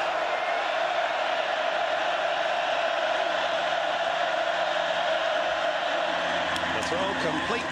Underneath to the tight end, Chris Baker. He's had a big game, and it's enough for the first down. His 5th catch, including the touchdown early in the second quarter. Yeah, the tight ends have really been working the middle, and good call there in a short yardage play. Big target right in front of the quarterback. Good throw by Burke to Baker right into his chest so that it can't get bobbled, can't get knocked away by the defender. Good offensive line protection. But again, to get, to take a lead in this game, they're going to need to hit one of those wide receivers on the move. Everything, as soon as they catch the ball, they're getting tackled. 11 catches on the season now for Baker. On first down, Burke throwing into the flat, complete to Baker again, and a tackle that saved a lot of yardage by Boyman, just got him by the heels. Baker matching his total for the first 2 games with his 6th catch, the son of a Queens, New York policeman. He catches 13 today as well. Baker's does it. I just knew I couldn't get that by you. God, you're quick. First down, no. Second down, no, you confuse me. I just can't stand compliments. Second down and 4. Michigan State down by 3 here in the fourth quarter. 12:45 left. It's Duckett and the big bruising young freshman just running over tacklers to the 49-yard line. First down, Michigan State. With shoulder pads as large as he's wearing, I don't think he's ever going to hurt his shoulders, but he is going to affect some other players. Good block there by the center. Jensen kind of knifed his man out of the way. You know, D. Cooper, the free safety, who's 220 pounds, just hit him and bounced back. Show you what kind of athlete he is. Duckett, 3 times the Michigan State shot put champion, set the state record just under 65 feet. He's used to throwing things around, and 255 with his speed, he could really be a force. Into the flat. Again, it's Baker. And Michigan State taking what the Notre Dame defense will give. And on first down, it's good yardage, about 6 or 7. It seems like a Ken Burns documentary. It's taken so long. I mean, they're really kind of very methodical, very slow, just throwing the ball underneath, taking forever. They're long. Right, Ken Burke? I got you. Okay. I got you. PBS. Yeah. 44-yard line. They spot it. Second down, and it's about 3.5. Burke perfect on this drive. And his main target, number 83, the tight end, Baker, with 7 catches today. Baker in motion. Fake toss. Burke wide open. The other tight end, Ivory McCoy, and he is inside the Irish 15-yard line. It's easy to understand why Morris Watts, the offensive coordinator, likes these 2 tight ends. I mean, he started the game with a 2 tight end formation with Baker and McCoy. And McCoy this time comes across the formation. He's down here, and you're going to see him run this way. They're getting fights through some traffic. He's being trailed by Sanders, Johnny Sanders. Good throw by Bill Burke. Good call by Watts, the coordinator. 30 yards on the play. Burke showing again. He throws very well on the run. So Michigan State threatening to regain the lead. First down at the Notre Dame 14. Burke. Again this time to Gari Scott, and Scott, the wide receiver, is to about the 8-yard line. Pickup of about 6 before Lamont Bryan can make the tackle. Well, Notre Dame knew all week long as they practiced against Burris at 6'6", and Scott at 6'1", and Baker at 6'3", that they were going to be undersized. Most of those defensive backs in the 5'9" to 5'11" range, with the exception of D. Cooper. Well, right now you got Clifford Jefferson 5'9", on Burris 6'6". Second and 3. Clemens fights to near the 5-yard line, stopped a yard shy of the first down as Grant Irons down at the bottom of the pile. Yeah, I've really been impressed in situations like this with this offensive line of Michigan State. I mean, they've done a good job for the most part of protecting Bill Burke. And they've got some really tough yards in the running game. And they need 2 more here. A long one, I guess, for a first. And in comes Nick Saban's running back, T.J. Duckett, the freshman, number 8. Lining up in an eye behind DeJuan Moss, the 236-pound fullback. It's Duckett, hitting the backfield. Tario Harrison read the gap and met Duckett full force and dropped him for a loss. Now, we've been talking about the Irish's linebackers today. Denman, Boyman, Farrar, this time Harrison. A guy generally who's kind of a speed guy. He's known for his quickness. This is a finesse, just a power play. Just kind of skates down the line, meets up 255 pounds, and drops him. Here comes Paul Edinger to tie the game. A short 24-yard field goal attempt. Burke is the holder. And Edinger remains perfect. Heard the U. It did appear a bit low, but it cleared the lineman. It's tied at 10. Well, that was inevitable. 9:42 remaining in the fourth quarter. Michigan State 10, Notre Dame 10. Welcome back, members of One of the many fine bands here in the Midwest, the Michigan State Spartan Band, who entertained at halftime.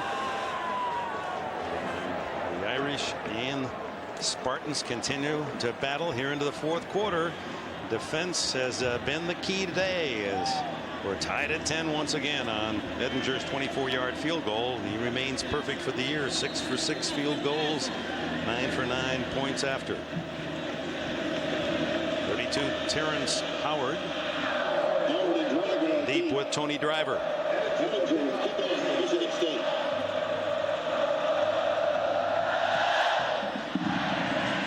Won't reach the end zone. In fact, Howard at the 8-yard line. Up the middle, got a crease. Hit hard at the 31-yard line, but a good return by Howard. 23 yards on the play.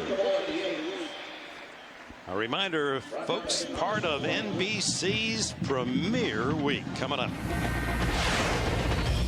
NBC Wednesday. It's the gripping presidential drama that's been called the fall's best. The West Wing premieres this Wednesday on NBC. All the critics raving about the West Wing. It's going to be must-see TV. Premier Week on NBC upcoming. Jarius Jackson and the Irish back in a 10-10 tie, starting from the 31. Fumble! It's a free ball, and the Spartans appear to be all over it. Yes. It was that counter play they ran successfully in the first half. But I think it was Nick Myers who made the recovery.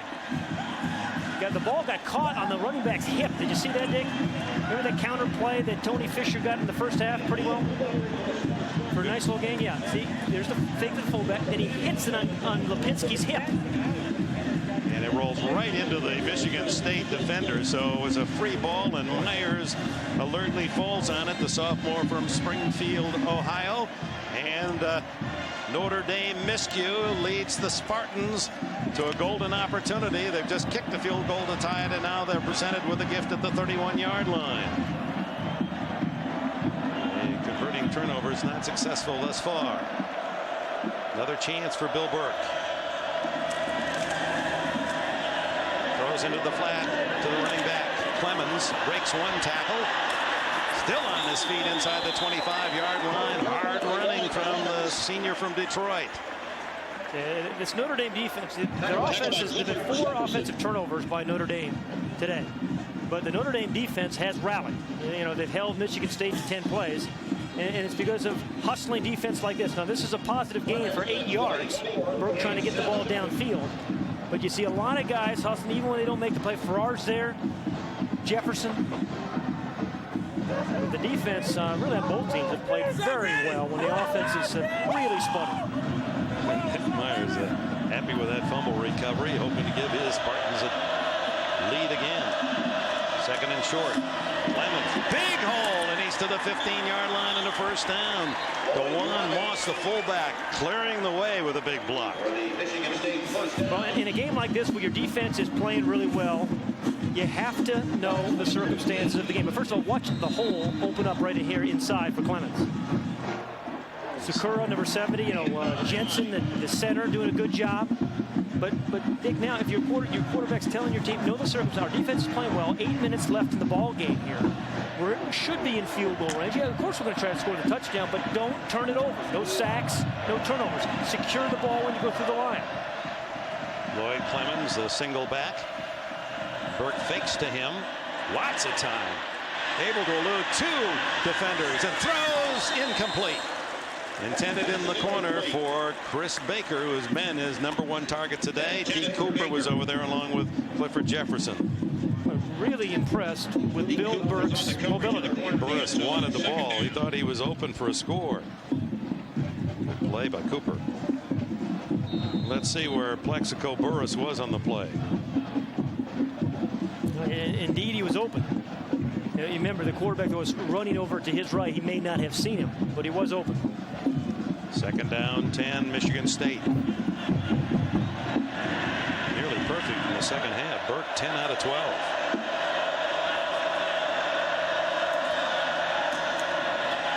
Throw to the end zone, incomplete. Well, he went back to Plaxico, said, hey, I had a touchdown and I'll get open for you, but not open enough. Good coverage by Devin Harper. Anthony Weaver applying pressure finally on Burke. You're right. Anthony Weaver up front really forced Burke to throw that ball a little bit early because Burris was open. But, you know, again, the good inside rush, particularly by Anthony Weaver. Anthony Weaver just blows right by his guys. The quarterback just cannot follow through. 3rd down and 10, Michigan State. Tied at 10 here. Midpoint of the 4th quarter. For Michigan State, anything but a sack or an interception here. The crowd rises as one. Key play. Burke throws to the end zone. Incomplete. He wanted Chris Baker, the tight end, or the other tight end, Ivory McCoy. And Deke Cooper was right there. But that's a smart play, Dick, you know, because he didn't force it. Bill Burke is calm. You know, he talked to us about being the facilitator this year. He is not going to force the ball. He knows the circumstance of the game. If your receiver makes a great catch, fine. But don't give the defender a chance. You got a good kicker. Your defense is playing well. So Edinger, who just kicked a 24-yarder to tie it. Now this one from 32.5. Probably call it officially 32 yards. It's up, and it is good. He remains absolutely perfect. 7 for 7. Edinger, and Michigan State leads it officially 33 yards on the kick. It's the Spartans 13, the Irish 10.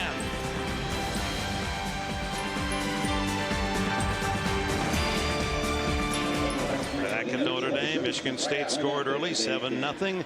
The Irish with a big break on a fumble recovery in the final minute of the first half, tied it at 7. And then it's been field goals here in the 4th quarter. Sanson's 33-yard field goal made it 10-7. Then Edinger from 24 and 33 to give Michigan State the lead 13-10 as the Spartans take advantage of the 4th Notre Dame turnover, the fumble at the Irish 31. And now Edinger to kick it off. Deeper this time to Driver, a yard back. 10, 20, one man to beat the kicker.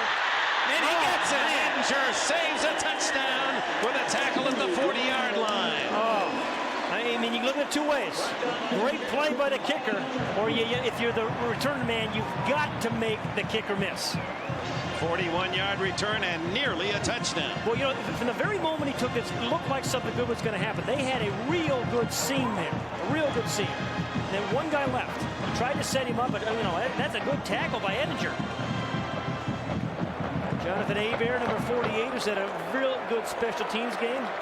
Well, might have pushed him in the back, actually. You wouldn't want to put that one in his portfolio, I don't think. From the 40-yard line, first down, the Irish trailing 13-10. Play action, Jackson. Looking deep. Oh, man. Has a man wide open, Jamin Hunter. Hunter tackled at the 18-yard line of Michigan State.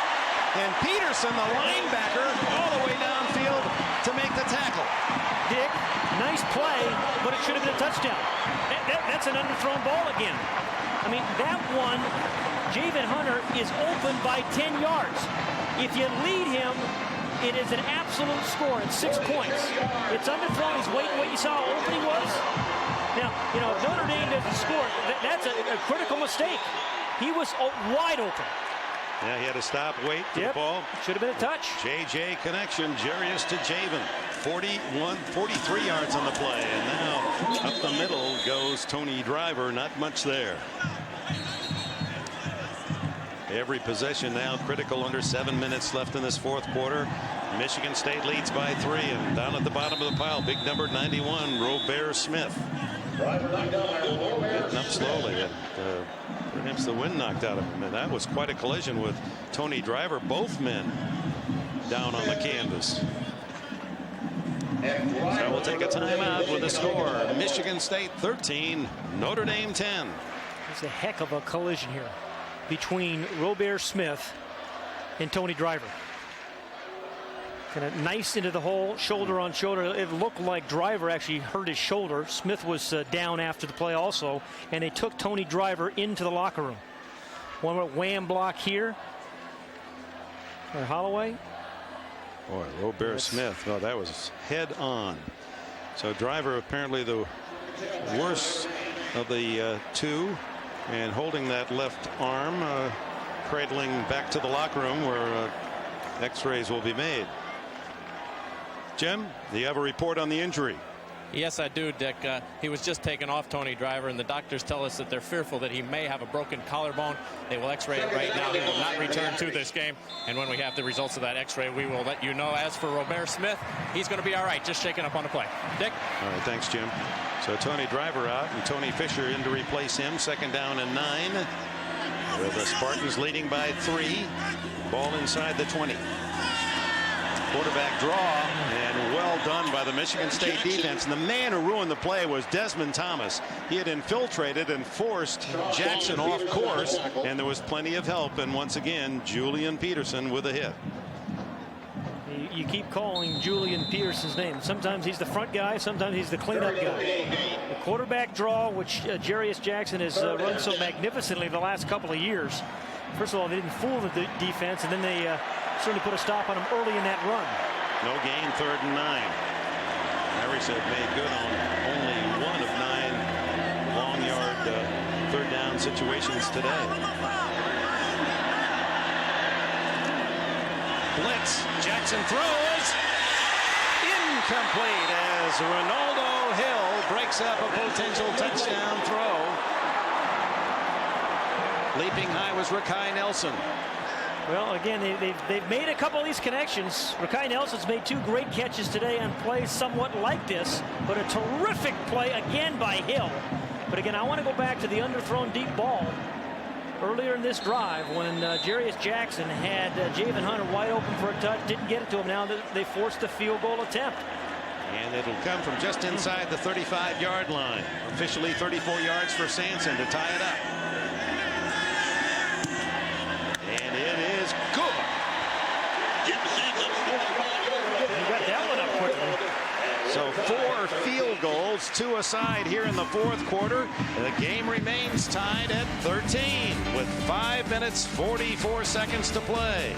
The battle in the 4th has been between Jim Sanson of Notre Dame and Paul Edinger, the kicker, Michigan State.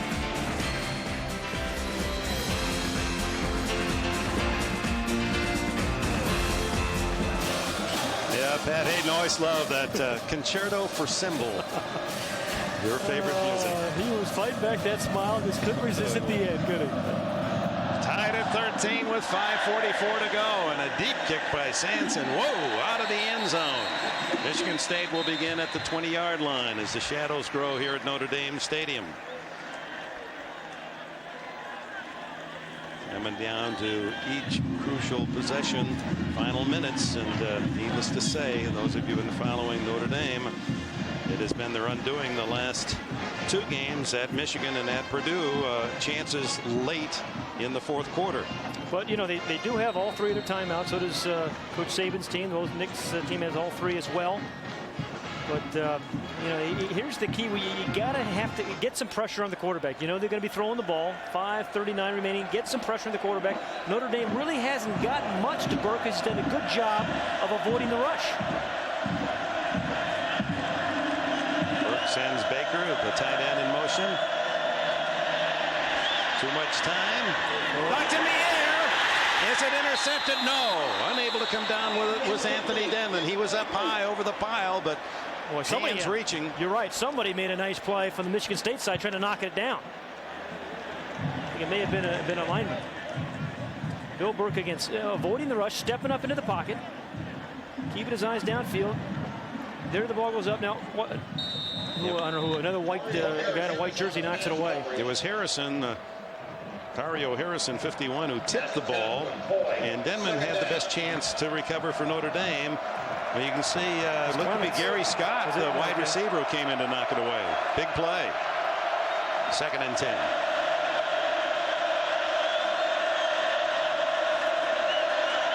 Down the middle it goes to the big wide receiver, Burris, and Dropped it. juggling catch, and it's ruled incomplete.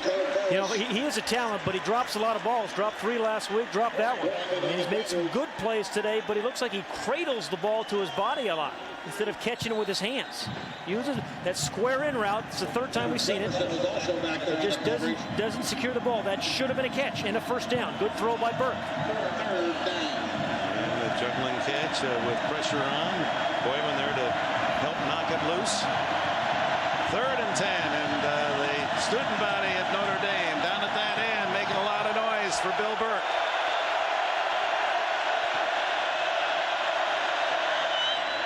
Complete to Scott.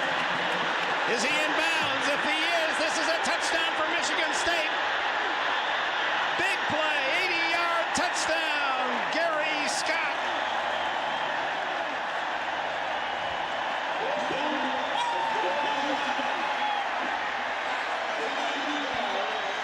Deke Cooper had a shot at him back around the 40-yard line, but Scott, the elusive senior, who is a penchant for big plays, able to elude the tackle and somehow stay in bounds.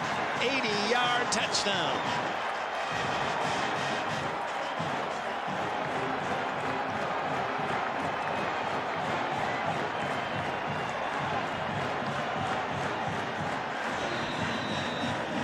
To try the extra point for Michigan State.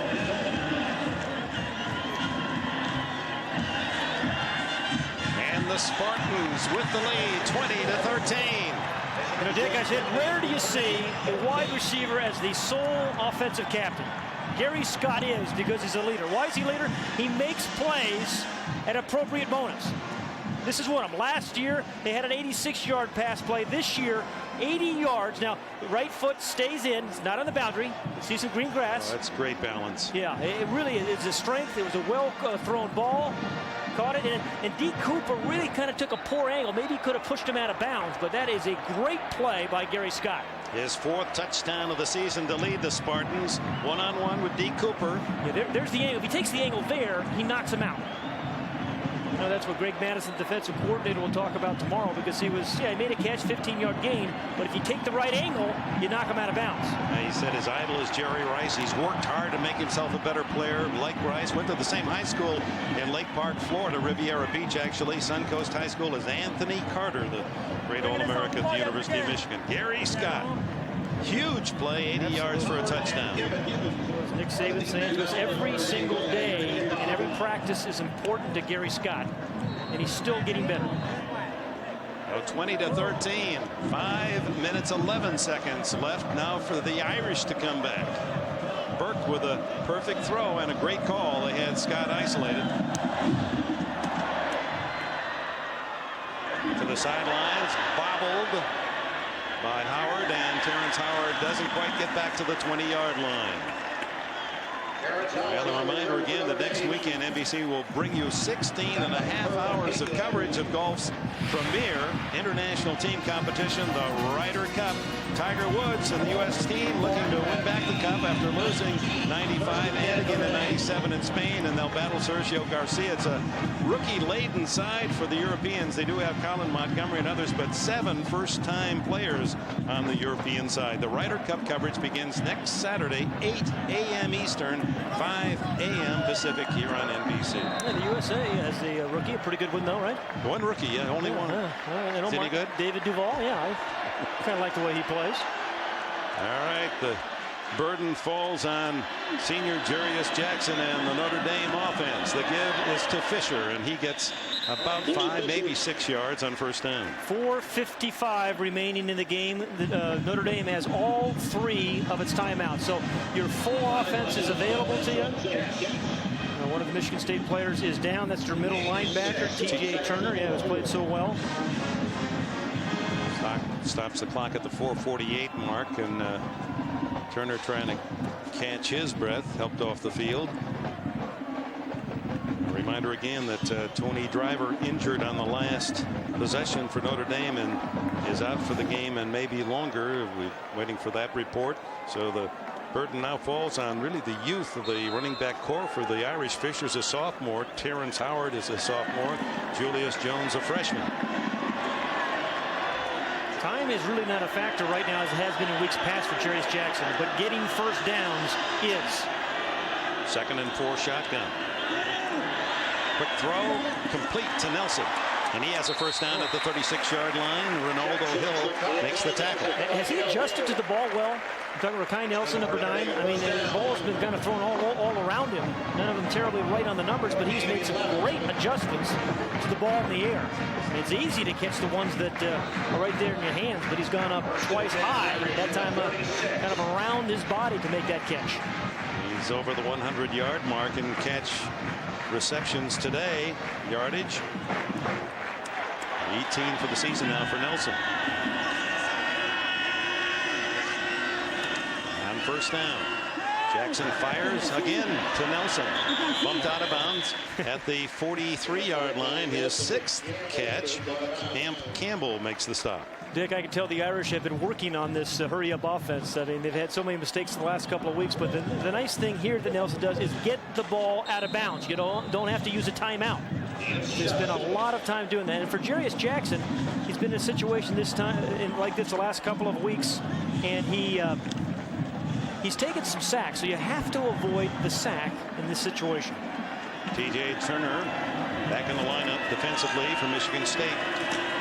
On 2nd and short, give it to the sophomore Fisher, who's tripped up shy of the first down. Looked like he had the yardage, but lost his footing at the 45-yard line, and Eric Morris was there to secure the stop. Yeah, they're not in a hurry up. They're fine with 3:45 remaining in the game. They still have the 3 timeouts. The important thing is get the right play called. And this is where your offensive linemen have to get it done. You find a lot about a young offensive line in a situation just like this. Well, as fate would have it, it appears that Notre Dame's going to come down into the waning moments again with a game on the line. 3rd and 1 at the 45. Jackson throws to the sidelines, almost intercepted. Amp Campbell right there with the left hand to knock it away. I think you have to go for it. I think you have to go for it. A year ago, the Irish were so confident with their tackle running with Audrey Denson. They run this ball up the middle 9 out of 10 times. They just don't have that play to hang your hat on. Great play by Amp Campbell. Could have been intercepted. 4th down and 1, and Bob Davie elects to put the punt team in. Of course, remember a week ago at Purdue in about this same situation. He punted the ball to Purdue with less timeouts. He's got 3 timeouts that he can use if the defense can hold Michigan State and then try to get the ball back. And their defense in the last drive has played well all day. Unless this is a fake. It is not. Bill Bull. Scott, fair catch at the Michigan State 15-yard line. 40-yard punt, no return. 3 minutes, 8 seconds remain. Michigan State 20, Notre Dame 13. Back in sun-baked South Bend, late afternoon shadows. Michigan State claiming the lead 20-13 on an 80-yard strike from Bill Burke to Gari Scott. And now they'll try to run out the clock with 3:08 remaining. The Irish with all 3 timeouts. And conversely, the Irish are looking for a stop, or they're going to be stripping the ball carrier.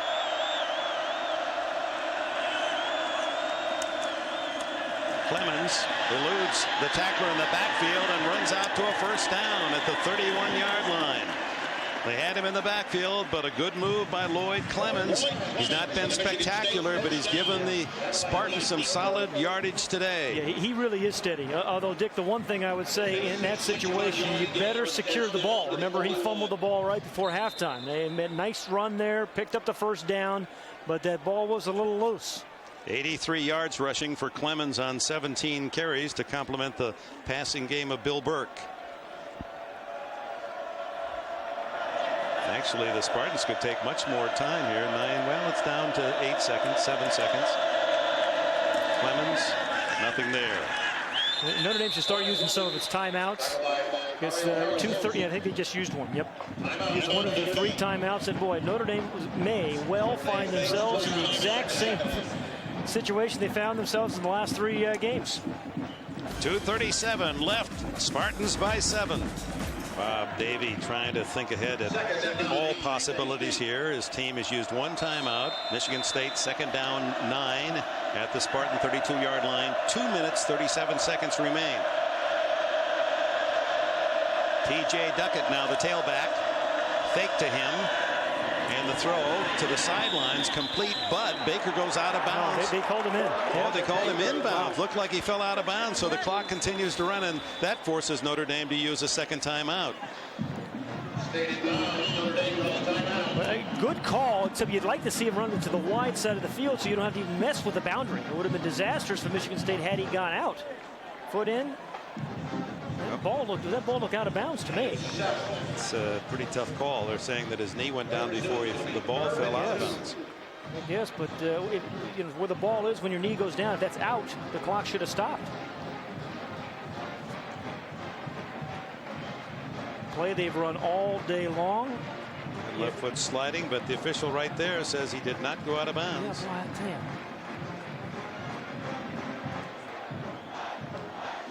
I think the top third of that ball is on the chalk.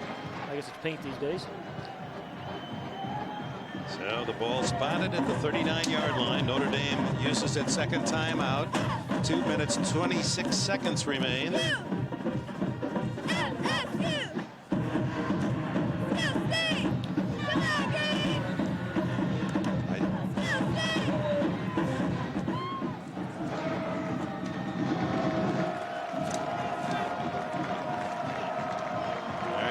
Have won 10 straight games here at Notre Dame Stadium, and that is now in jeopardy as Michigan State leading by a touchdown, 20-13. And what a play this is. Third down.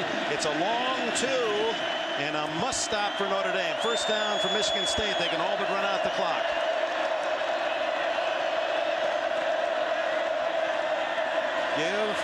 Burke keeps, throws, complete, first down to the tight end, Ivory McCoy, and that could just about do it. The Irish have only one timeout, and there's 2:21 left. You know, what a great call by Nick Saban. You know, Dick, how many coaches have we seen over the years go into a shell, you run the ball 3 times, you punt it away, and the other team drives down, and they score? 2 throws Great in a row. fake to Duckett, too. Carried out that fake. Yeah. And Baker, who has been a consistent partner for Bill Burke all afternoon. What a day Baker has had. 8 catches for 51 yards, and many of them for critical yardage, and that's certainly the biggest first down of the game. We're under 2 minutes. Hang on to the ball. And Lloyd Clemens breaks into the clear with a Johnny Sanders chasing. He's all the way to the 8-yard line. Lloyd Clemens, the longest run of the game. You know, when a defense is trying to make something happen, sometimes you pop it through. It's like a short yardage play.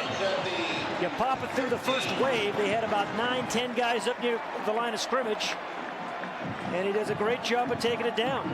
43-yard gallop for Lloyd Clemens, who nearly went all the way. They say he stepped out at the 15-yard line.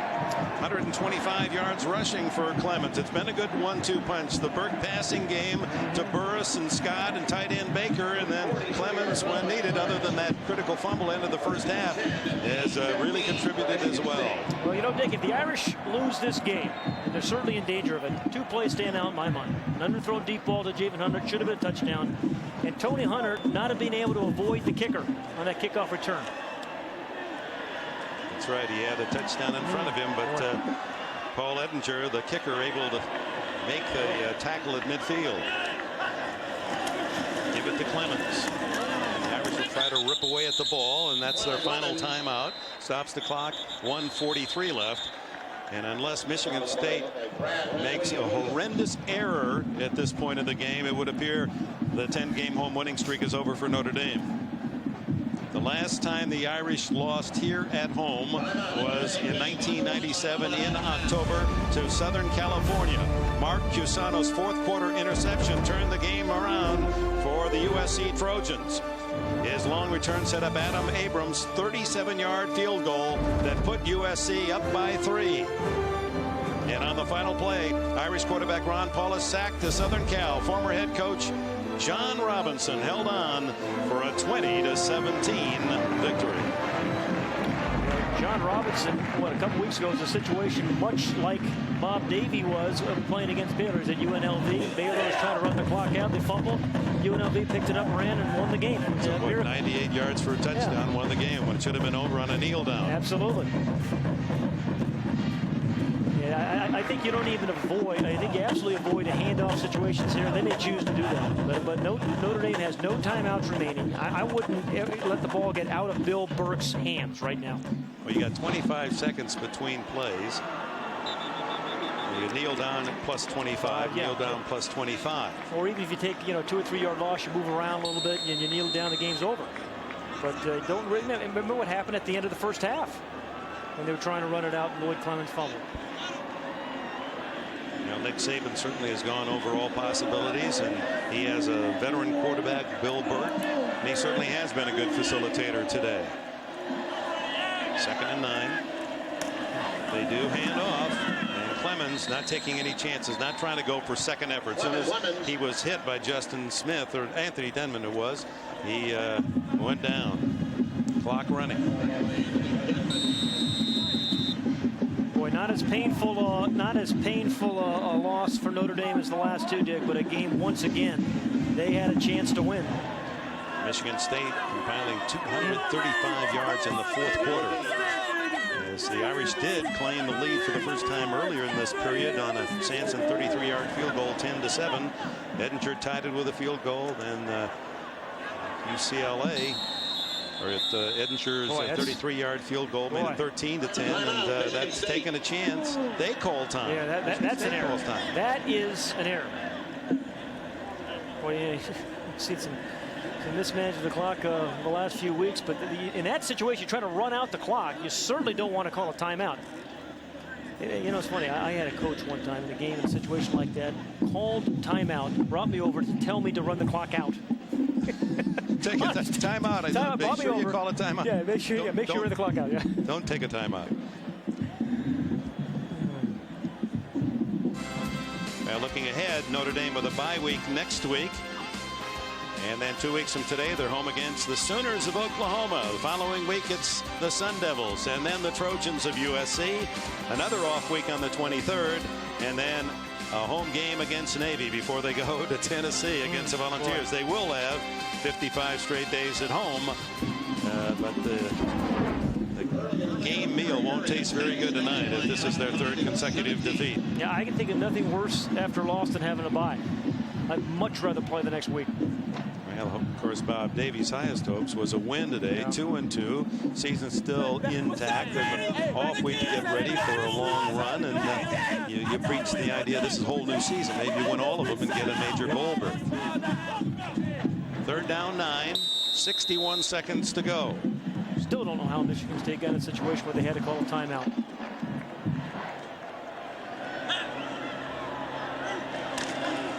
Now Burke just takes the kneel down.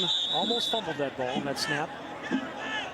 Well, today's Chevrolet players of the game are Gari Scott from Michigan State and Anthony Denman from Notre Dame. In recognition of their efforts, Chevrolet will make a $1,000 contribution to each university's general scholarship fund. And beginning this year, Chevrolet will also donate $1,000 to the following high schools: Gari Scott's high school, Suncoast, Riviera Beach, Florida, and Anthony Denman, Rusk, Texas high school. What, you see Michigan State line up for a field goal. It's 4th down with 26 seconds. Boy, you just sure as heck don't want a blocked field goal return for a touchdown. 30-yard field goal attempt by Edinger. And it's up, and it is good. Oh, that's taking a risk. Wow, it is. But that secures the victory for Michigan State, 23-13. Nick Saban's team will start this 99 season unbeaten, 3-0. They beat a good Oregon team. They beat a team on the road here in South Bend. And they've got a formidable Big Ten schedule ahead. But that's a good football team. That's a very good defensive team, an efficient offensive team. It's been a big 4th quarter for the Spartans as they've scored 16 points and rally from a 10-7 deficit as the Irish led early in this final quarter after a short field goal by Sanson. They took a chance to attempting that field goal. Again, it gets blocked. We have seen these things happen. We're not making these things up. Those are career-ending when it comes to coach's tenure. Oof. Davey helplessly watches it go through. In a way, it's almost as if Saban gave Davey and the Irish a chance. Try and block it. Yeah. So the green and white Michigan State fans will head north. A treasured win, and Saban will be able to claim not only 3-0 at the start of the year, but 3-0 against Notre Dame. Well, he's got a pretty good ball club. Remember, his team beat #1 Ohio State last year in Columbus. Good road team. Ettinger skids it down, and it's Terrence Howard on the return. Howard across the 30, fumbled the ball, ripped away by Michigan State. Plaxico Burris, who plays on the kick teams, the wide receiver, forced the fumble and recovered it. There's 5 turnovers today now by Notre Dame. Open air burglary by Burris. That is pretty remarkable that Burris is on the kickoff team. You know, wide receivers, and you'd think these guys, play on the outside. Don't do much. Good strong hands. The small dogs at work again. And so Burris making enough plays on offense, used on special teams, and forces the turnover. And Michigan State now will have it at the 31-yard line with only 7 seconds remaining and 1 kneel down, and it officially is in the book for the Michigan State Spartans. Quarterback's favorite play.